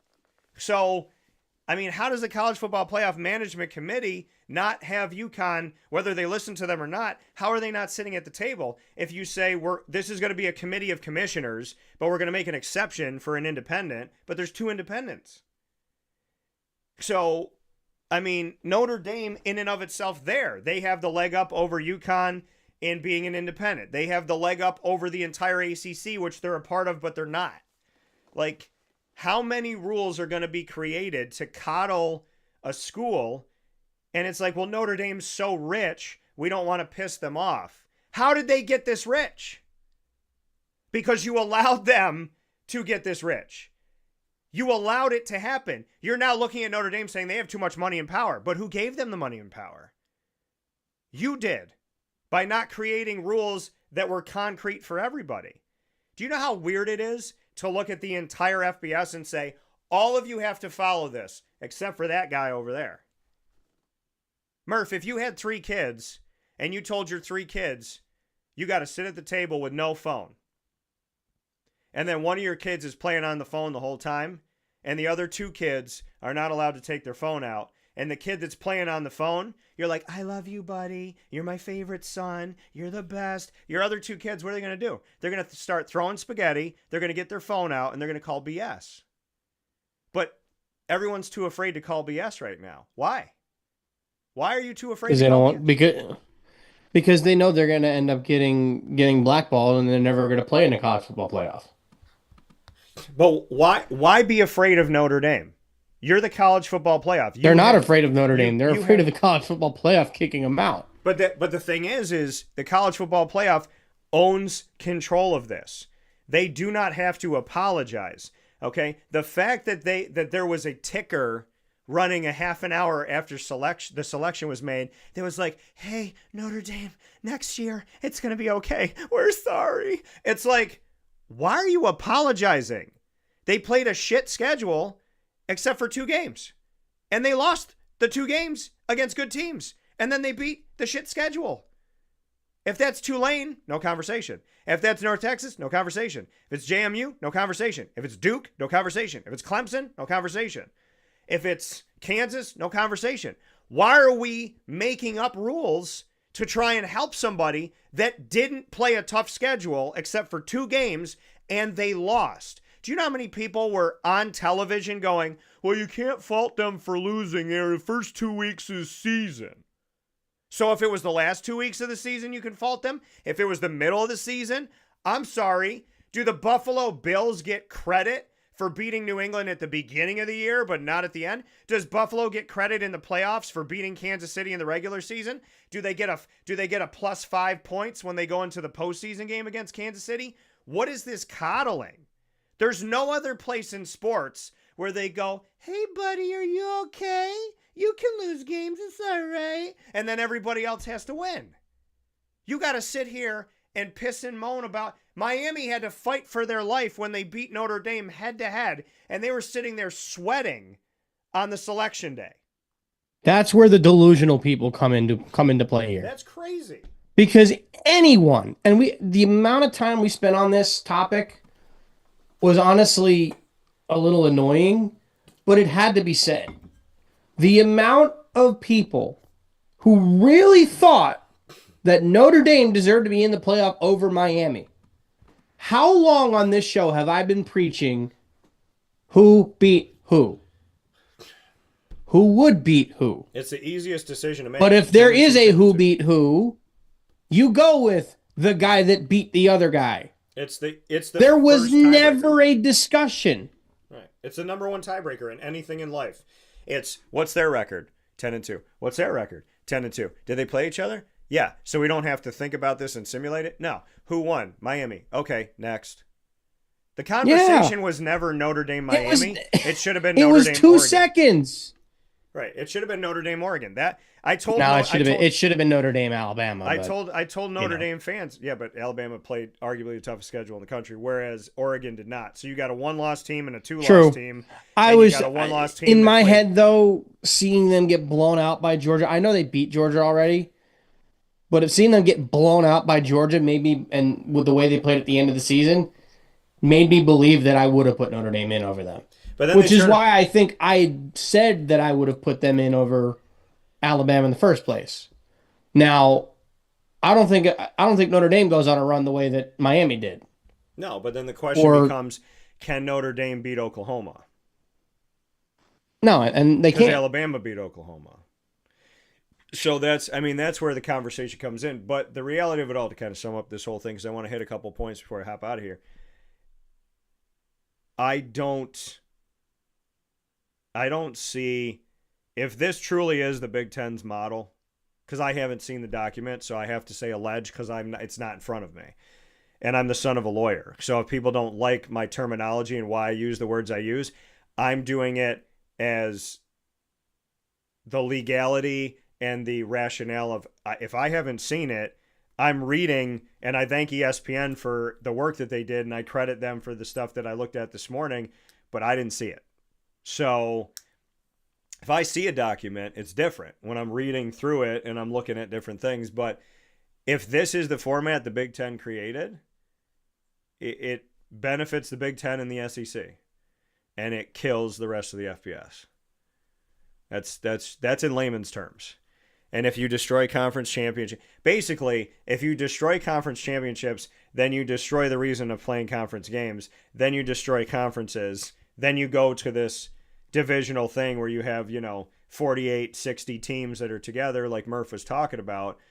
But how can you, like, if you get rid of conferences, then, like, this entire thing means nothing. It's like, what have we done for all of this time, for all these decades? Like, you know what I mean? And all the money that goes here, there, and then how do they decide where the money goes?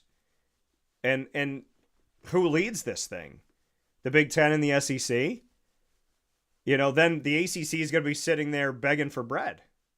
So all I'm saying is this 2014 model, murder.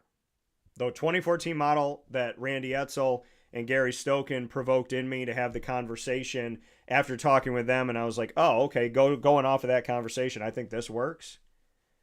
That's a preservation model that, in my opinion, pleases everybody. There's nobody that loses in the model that I created with 24. Nobody. I've looked through it. It's fair. And if you want 7 SEC teams and 6 Big Ten, you can. You can. But 23 plus 1? No. And when we live and die by rankings, again, subjective. Whatever ranking the college football playoff comes with at the beginning of November, they're telling you the teams that they like. They wanted to put Miami in, not the season before this season. They wanted to put Miami in. They put them in the top 10, above SMU, who was above them in the ACC. And it took them at least 3 weeks to shift that. Like, they were telling you clear as day, we want Miami. And we're going to do everything to get them in. So, I mean, rankings, again, subjective and objective, two different worlds. Objective is what happened on the field. Like, what happened? What did they do? Objectively, take your bias out and look at it. Subjective is going, I like this conference, I like this school. This commissioner took me out to dinner today. That's subjective. You hope it doesn't happen. But Murph, you and I both know when we look at the rankings, there's no way in hell that these rankings are 100% based on the games and based on what happens. Some people, whether they want to admit it or not, they base their rankings off of who they like, whatever backdoor deal they have. There's no way in hell that the media is making those AP rankings with 100% fairness and impartiality. There's no way. No, you're right. They don't. I mean, look at them leaving Ohio State at 2 after getting beat up pretty good against Indiana in the Big Ten Championship.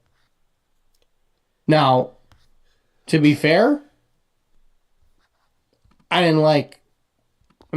would have put Georgia 2. I would have put Ohio State 3. Yeah. But I wouldn't have put them at 2. I mean, you're never putting Texas Tech there. Texas Tech was a bad football team. All right. Texas Tech had zero business being in the college football playoff. They got there because they won their conference. They played it. They were not a good football team. And that's the thing when people are like, well, Boise State shouldn't have been 4, and that's why we have to change the rules of this, that, and the third. And I'm like, okay, but Texas Tech did the same thing. And they're in the so I want to bring it, obviously we got to get off this topic soon because we got other things to talk about before we go, but I want to bring it back to this when I mentioned that the ACC isn't as good as they've been in years past. Now, I'm not saying they're worse than the Big 12 because they're not. The Big 12 is by far the worst Power 4 conference in college football. It is not close. Yeah.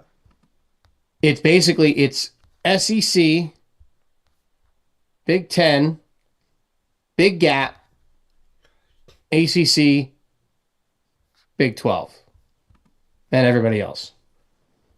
So the ACC, to me, needs to figure out their tiebreaker before I can say that they're good again. Well, they're looking at because that tiebreaker was a mess. yeah. There is no reason why you get a team in the playoff without them being your conference champion. There's no reason why a 5-loss Duke team should have been allowed to play for a conference championship. And there's two things about that. I don't want to interrupt, but I want to hit your point because I agree with you. I talked to the ACC. It is on the table in their meetings coming up to address potentially changing their tiebreaker. But the ACC also let me know that those tiebreakers exist in other conferences. You just didn't see it play out. Yeah, and so it's not an ACC issue. Like this could have happened in another autonomy conference, arguably. So the bottom line is, this shouldn't be on the table. It should be done across every conference in college football, because the fact that a 5-loss Duke team was allowed to play for a conference championship is absurd. And they didn't get in based on wins. They got in because they played a tougher schedule. So they didn't even have to. So the reason why Duke got to the ACC championship is that they played a tougher schedule than other teams in the ACC, but it didn't have anything to do with wins. So you could look and say, well, they played these 8 teams, and then you look at SMU and like everybody else, and then they say, okay, let's say Duke went 3-5 against those 8 teams. It doesn't matter. They didn't have to even win the games. They just had to be there, which to me, that makes it even more like... Well, they wouldn't have been tied if they lost 5 of those games. But no, what I'm saying is, I'm saying for argument's sake, if everybody has the same record... Because everyone was tied with 2 losses in the ACC. But like, think about how crazy it sounds to say Duke got in because they played a tougher schedule, but they didn't have to beat those teams to get in. They just had to be on the field. I mean, look, the tiebreakers that we wanted, Miami would not have played for a conference championship. Yeah. They would not have been there. They would have been in the playoff. Yeah. But they would not have played for a conference championship. I believe, correct me if I'm wrong, it would have been SMU. If we did head-to-head... A normal tiebreaker with head-to-head. If we did head-to-head, I figured out a way to look at all the teams and say, well, this team played this team and they knocked them out, and this team knocks this team out, and this team knocks that team out. And it would come down to SMU and Georgia Tech, and SMU and Georgia Tech had a common opponent, which would have decided who got in. So, but they don't do that because the head-to-head only works if they've all played each other. So my process of elimination was who knocks out who, and they don't do that. If it's 3 or more teams, then they all have to play each other head-to-head. And if that's not the case, it doesn't work. So it would have been SMU and Georgia Tech would have been the conversation versus Virginia. But it wouldn't have been anybody else. Yeah. So, yes, in my system, Miami doesn't make it. In my system, Duke doesn't make it. But it would be down to SMU and Georgia Tech. If SMU had won one of those games in the last couple of weeks, then, I mean, if SMU had won in the last 2 weeks, it was Virginia-SMU, and there was no conversation. But because they lost, this whole thing just kind of went into like a giant pile of confusion. But cluster something? A cluster blank. So let's get into Tyreek. I wanted to hit these quick. We got three things to hit quick here in just the next few minutes. Tyreek Hill is 31 years old. He's been released. We know that there's been some drama around, him and being in Miami. Kansas City, after winning a bunch of titles with him, let him go, which begged the question, why? Does he cost too much, or is he an issue in the locker room? Or from the outside looking in, you say, why would they let this happen?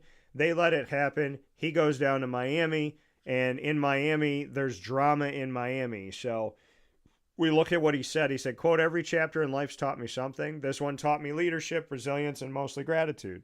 The love I have for this game is unexplainable. And right now, this offseason, for the first time ever, the cheetah is all the way turned up and locked in, focused. The cheetah don't slow down ever. So to everyone wondering what's next, just wait on it. The cheetah will be back, born again," end quote. So here we are. He's not a Miami Dolphin.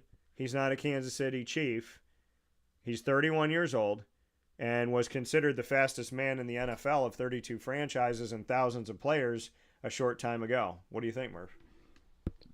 Well, realistically, with a $31 million cap hit and a leg that is who the heck knows how he's going to come back from that horrific injury, this is the only move that made sense for the Miami Dolphins.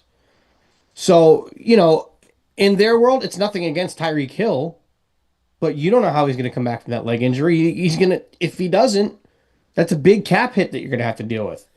So it made all the sense in the world for them to cut him. I would not be shocked if they try to bring him back on a cheaper deal, but I don't know. I don't necessarily know that he's going to go back to Miami. I don't know if he's going to go back to Kansas City either. That's the logical thought of where people think he would go.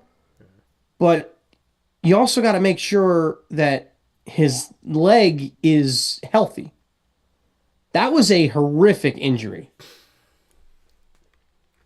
Legs don't bend that way, the way his did.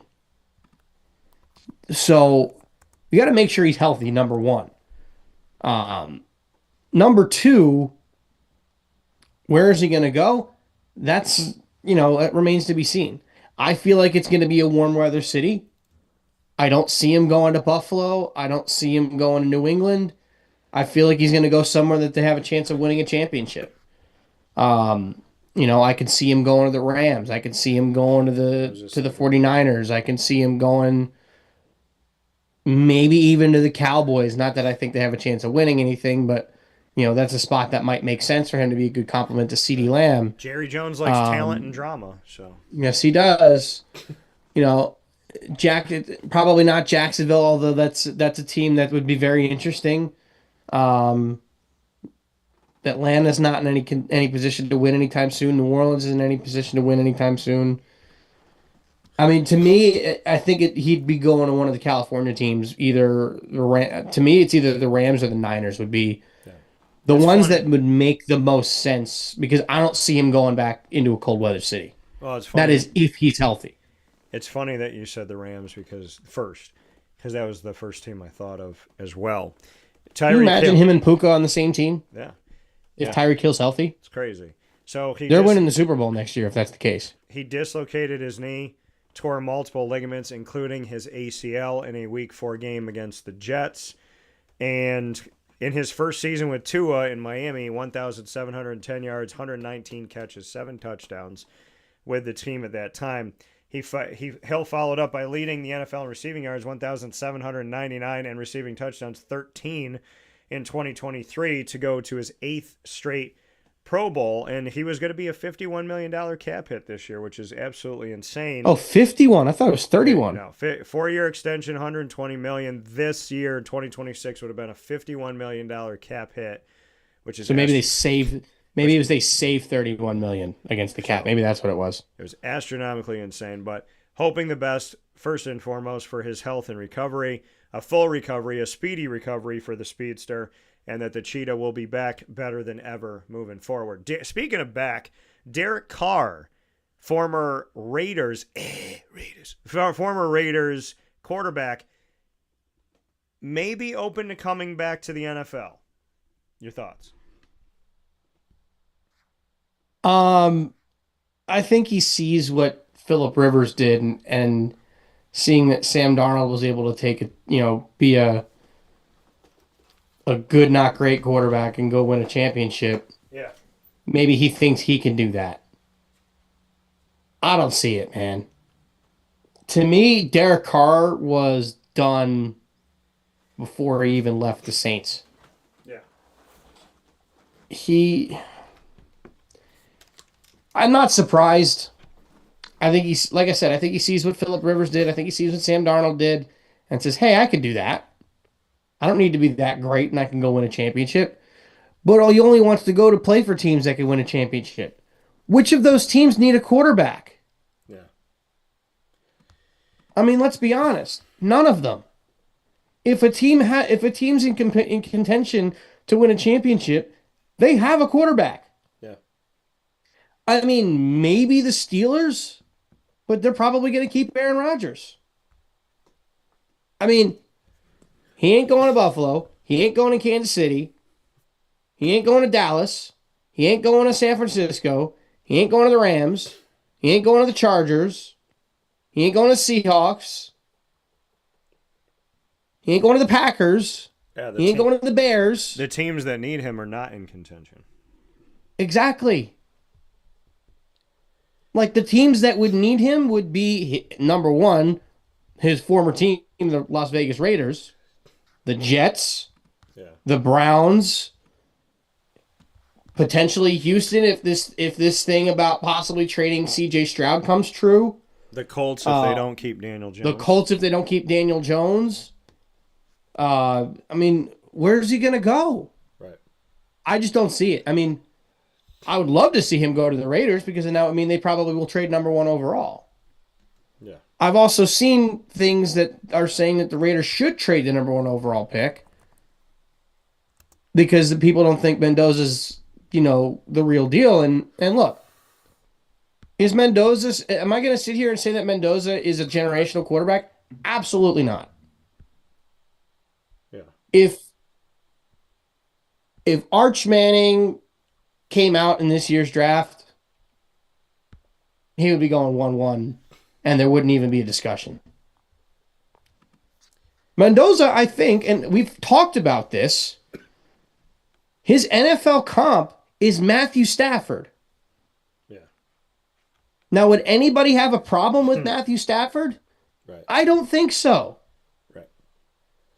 Which is why, if by some miracle the Raiders are willing to trade number 1 and the Jets go up and get it, giving up 2, maybe even a third first-round pick. Well, the Jets have the inventory because they've got the so ammo. many picks. Oh, I mean, but I think the Jets can hold the line. Right. The Jets have the opportunity to, over the next 3 seasons, they have the pick capital to entice somebody. Exactly. And they got 3 first-rounders next year. They got 2 this year. They have multiple second-round picks this year. There's no reason you couldn't give up 1. You couldn't give up number 2, number 33, and depending on which, if they would want an extra first this year or an extra first next year. The weird whatever world the case where the Jets get Fernando Mendoza and Derek Carr is a Raider again. Yeah. So, to me, I'd be thrilled with Fernando Mendoza. I don't want him to start right away. I don't want any rookie quarterback to start right away. We've all seen what's happened with that. Because you need to actually protect the guy.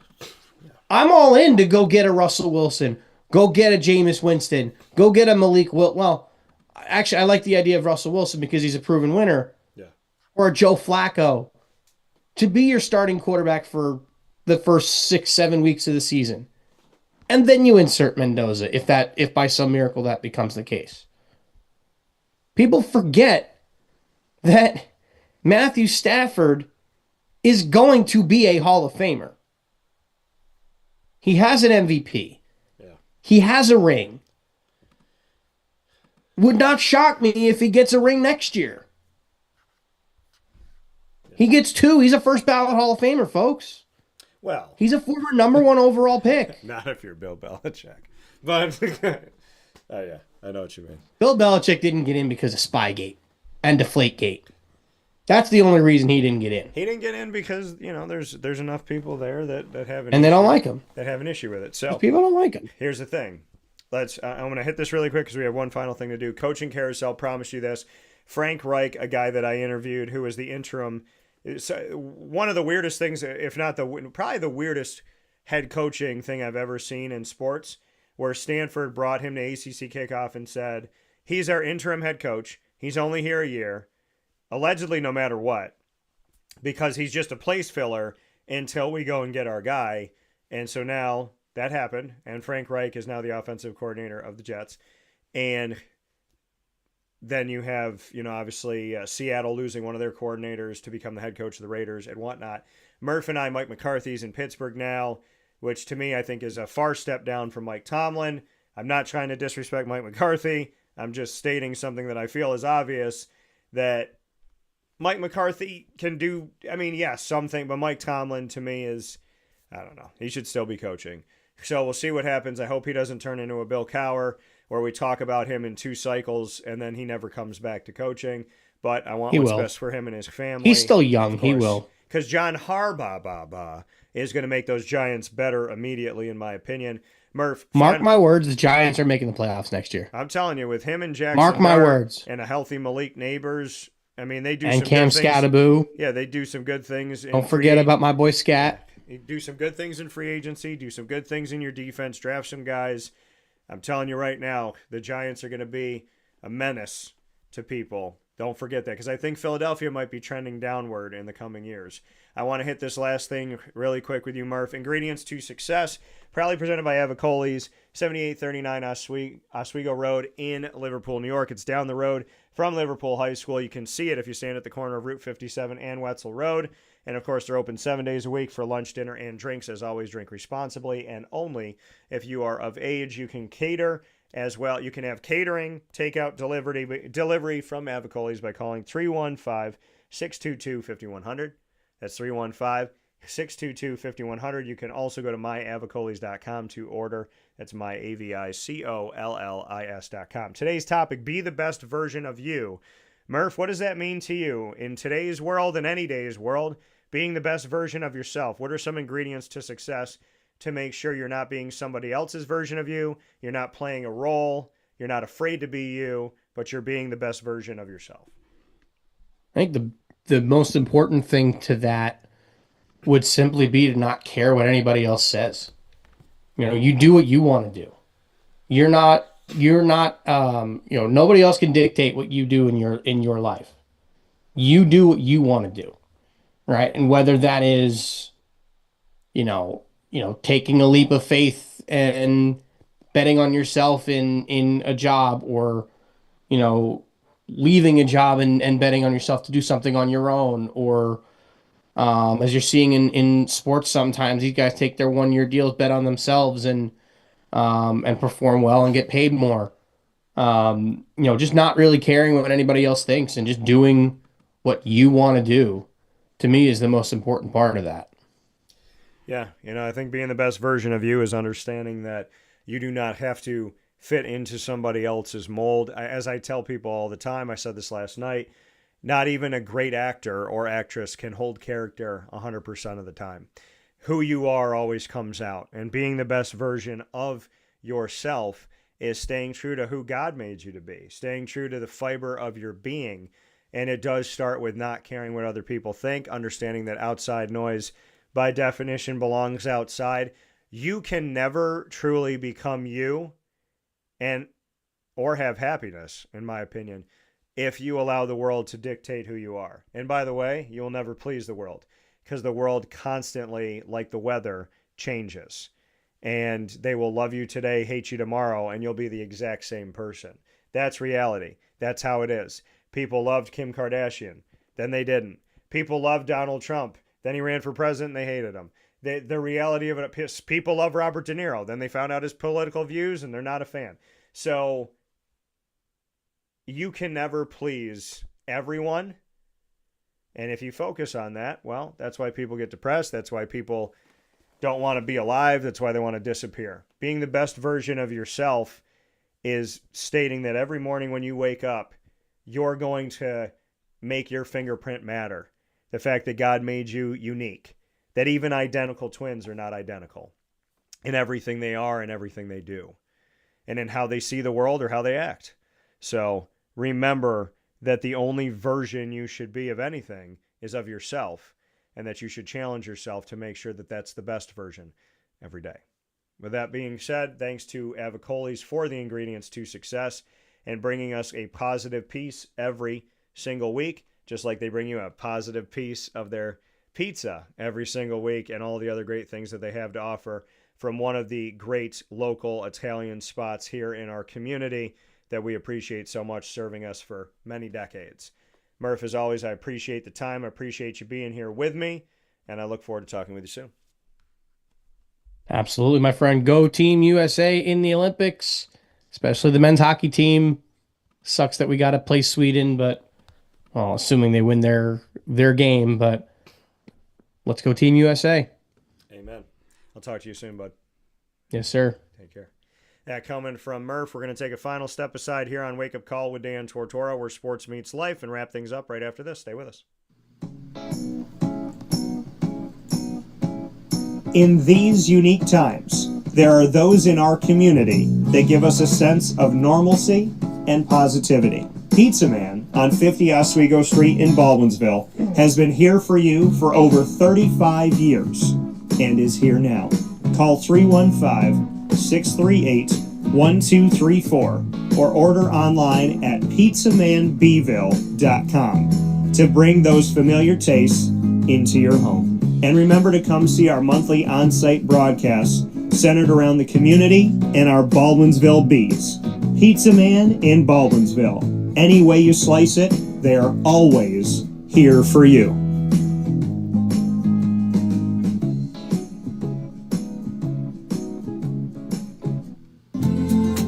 Looking for your next ride?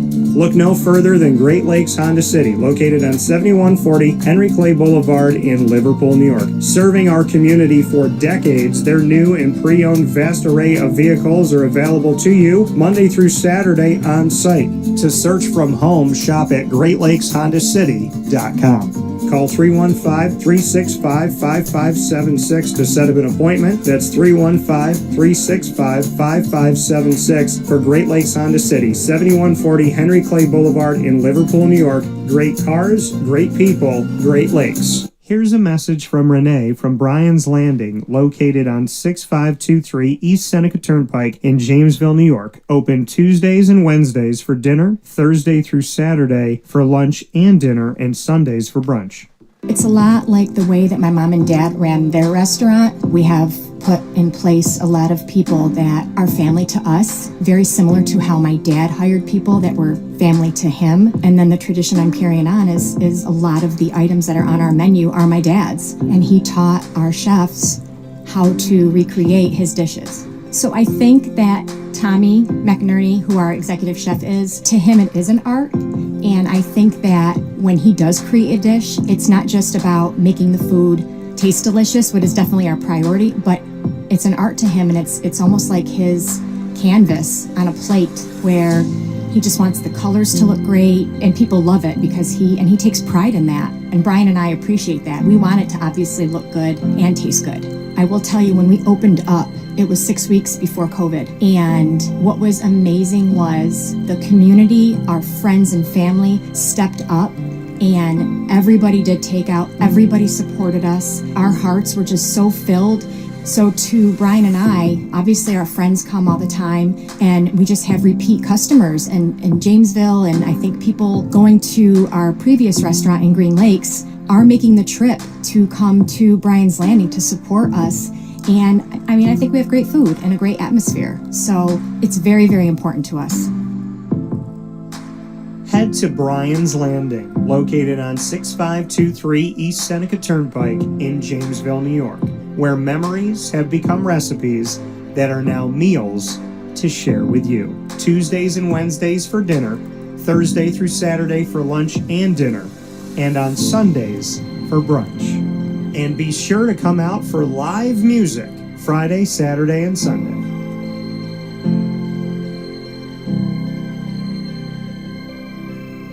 Life gets busy, and sometimes that means us running around. So Canine Camp Dog Daycare offers you an opportunity to give your dog a place to stay while you take care of what you need to throughout the day. Canine Camp Dog Daycare is located on 228 Old Bridge Street in East Syracuse, New York. You can see it from the highway, and it's just off of Erie Boulevard across from BJ's Wholesale Club.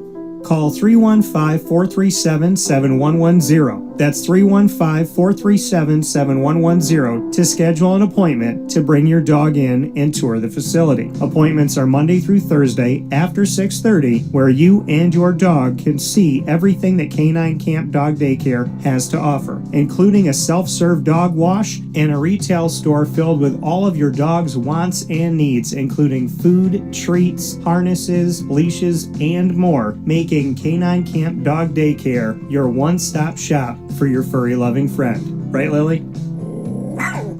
Avicolli's restaurant, located on 7839 Oswego Road in Liverpool, New York, has been serving our community for decades. Your place to go for home cooking on the corner of Route 57 and Wetzel Road is just minutes from Liverpool High School. And every single month, Wake Up Call with Dan Tortora is on site, on location, with Liverpool sports, student athletes, coaches, and administration telling their stories throughout the year. We look forward to seeing you on site at Avicolli's for their casual pizza side, their fine dining, as well as their bar. And of course, you can order online at myavicollis.com. That's myavicollis.com. For takeout, delivery, and catering, call 315-622-5100. That's 315-622-5100. Come on in to the neighborhood spot Avicolli's, open 7 days a week in Liverpool, New York.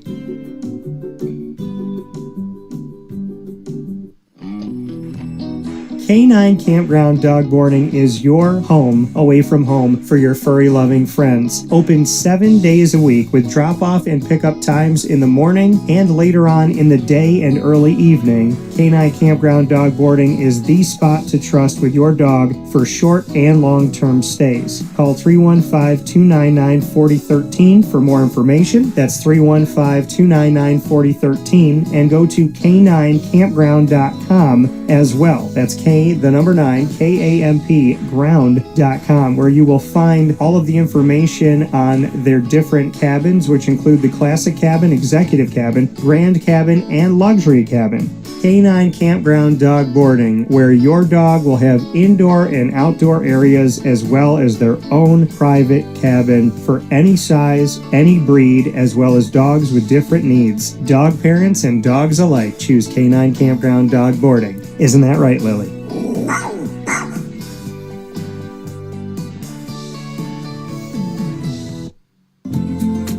Looking for your next ride? Look no further than Great Lakes Honda City, located on 7140 Henry Clay Boulevard in Liverpool, New York. Serving our community for decades, their new and pre-owned vast array of vehicles are available to you Monday through Saturday on site. To search from home, shop at GreatLakesHondaCity.com. Call 315-365-5576 to set up an appointment. That's 315-365-5576 for Great Lakes Honda City, 7140 Henry Clay Boulevard in Liverpool, New York. Great cars, great people, Great Lakes.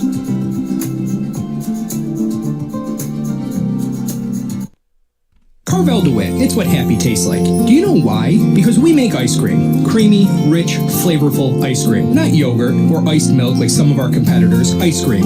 Fresh, by hand, daily. For the calorie conscious, we have something new for you. Our new Carvelite. Same great flavor, creaminess, and texture of our regular ice cream with only 35 calories an ounce. So whether you want an ice cream cake, flying saucer, dasher, carvalanche, hard or soft ice cream, we will satisfy your craving with our fresh, handmade regular or new Carvelite ice cream. Carvel DeWitt. It's what happy tastes like. The Wildcat Sports Pub in Camillus, New York is located on 3680 Milton Avenue in the Home Depot Plaza. It is your family-friendly sports bar and restaurant. Folks, some sports bars aren't family-friendly. Some family-friendly restaurants are not sports bars. The Wildcat Sports Pub in Camillus, New York is proud to be both. It is that marriage that you've been looking for years. The Wildcat Sports Pub is your home base for your sports bar and restaurant needs, games for the kids, indoor and outdoor activities, and enough things on the menu to come back every single week and get to try something new. They're open Sundays from noon to 8 p.m., Monday through Wednesday, 11 a.m. to 11 p.m., and Thursday through Saturday from 11 a.m. to midnight. For reservations and party information, call 315-487-2222 for the Wildcat family-friendly sports pub and restaurant.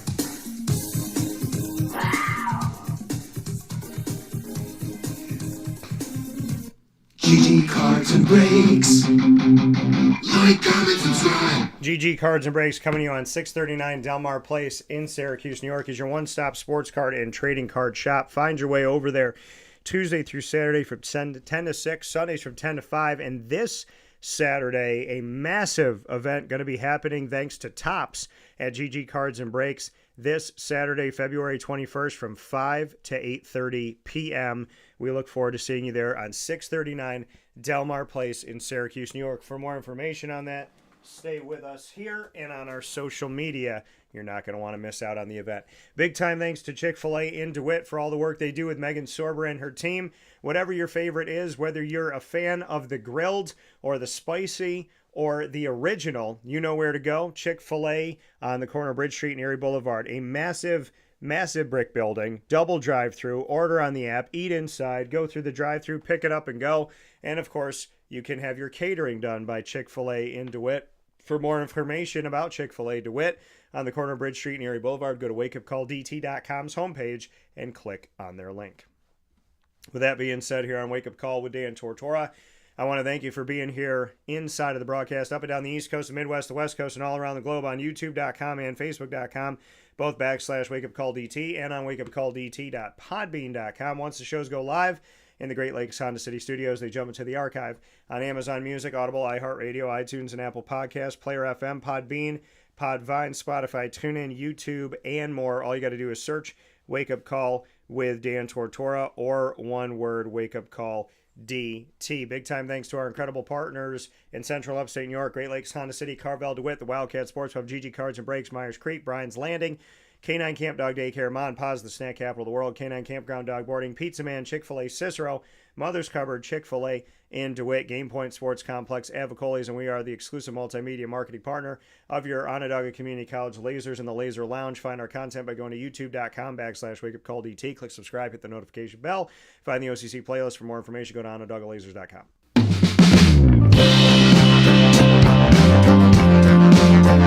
Wake Up Call with Dan Tortora is the exclusive multimedia marketing partner of your Binghamton University Bearcats. The Bearcats are with us every Tuesday at 10 a.m. Eastern Time during Bearcat Time. Find student athletes, coaches, administration, and alumni joining the show by going to youtube.com / WakeUpCallDT. Click subscribe, hit the notification bell. Find our Binghamton playlist. The Bearcats are also on WakeUpCallDT.com's homepage and underneath the exclusive partners tab. For more information, go to BinghamtonBearcats.com and go Bearcats. With that being said, here on Wake Up Call with Dan Tortora, I hope you have a wonderful and blessed day. Thanks to Brendan Murphy, to Jess Bump, and to Avicolli's for the ingredients to success. Find us on Facebook at Wake Up Call DT, X at Call DT, Instagram at Wake Up Call _DT. For now, from the Great Lakes Honda City Studios, I say God bless, no stress, do your best. We'll talk soon.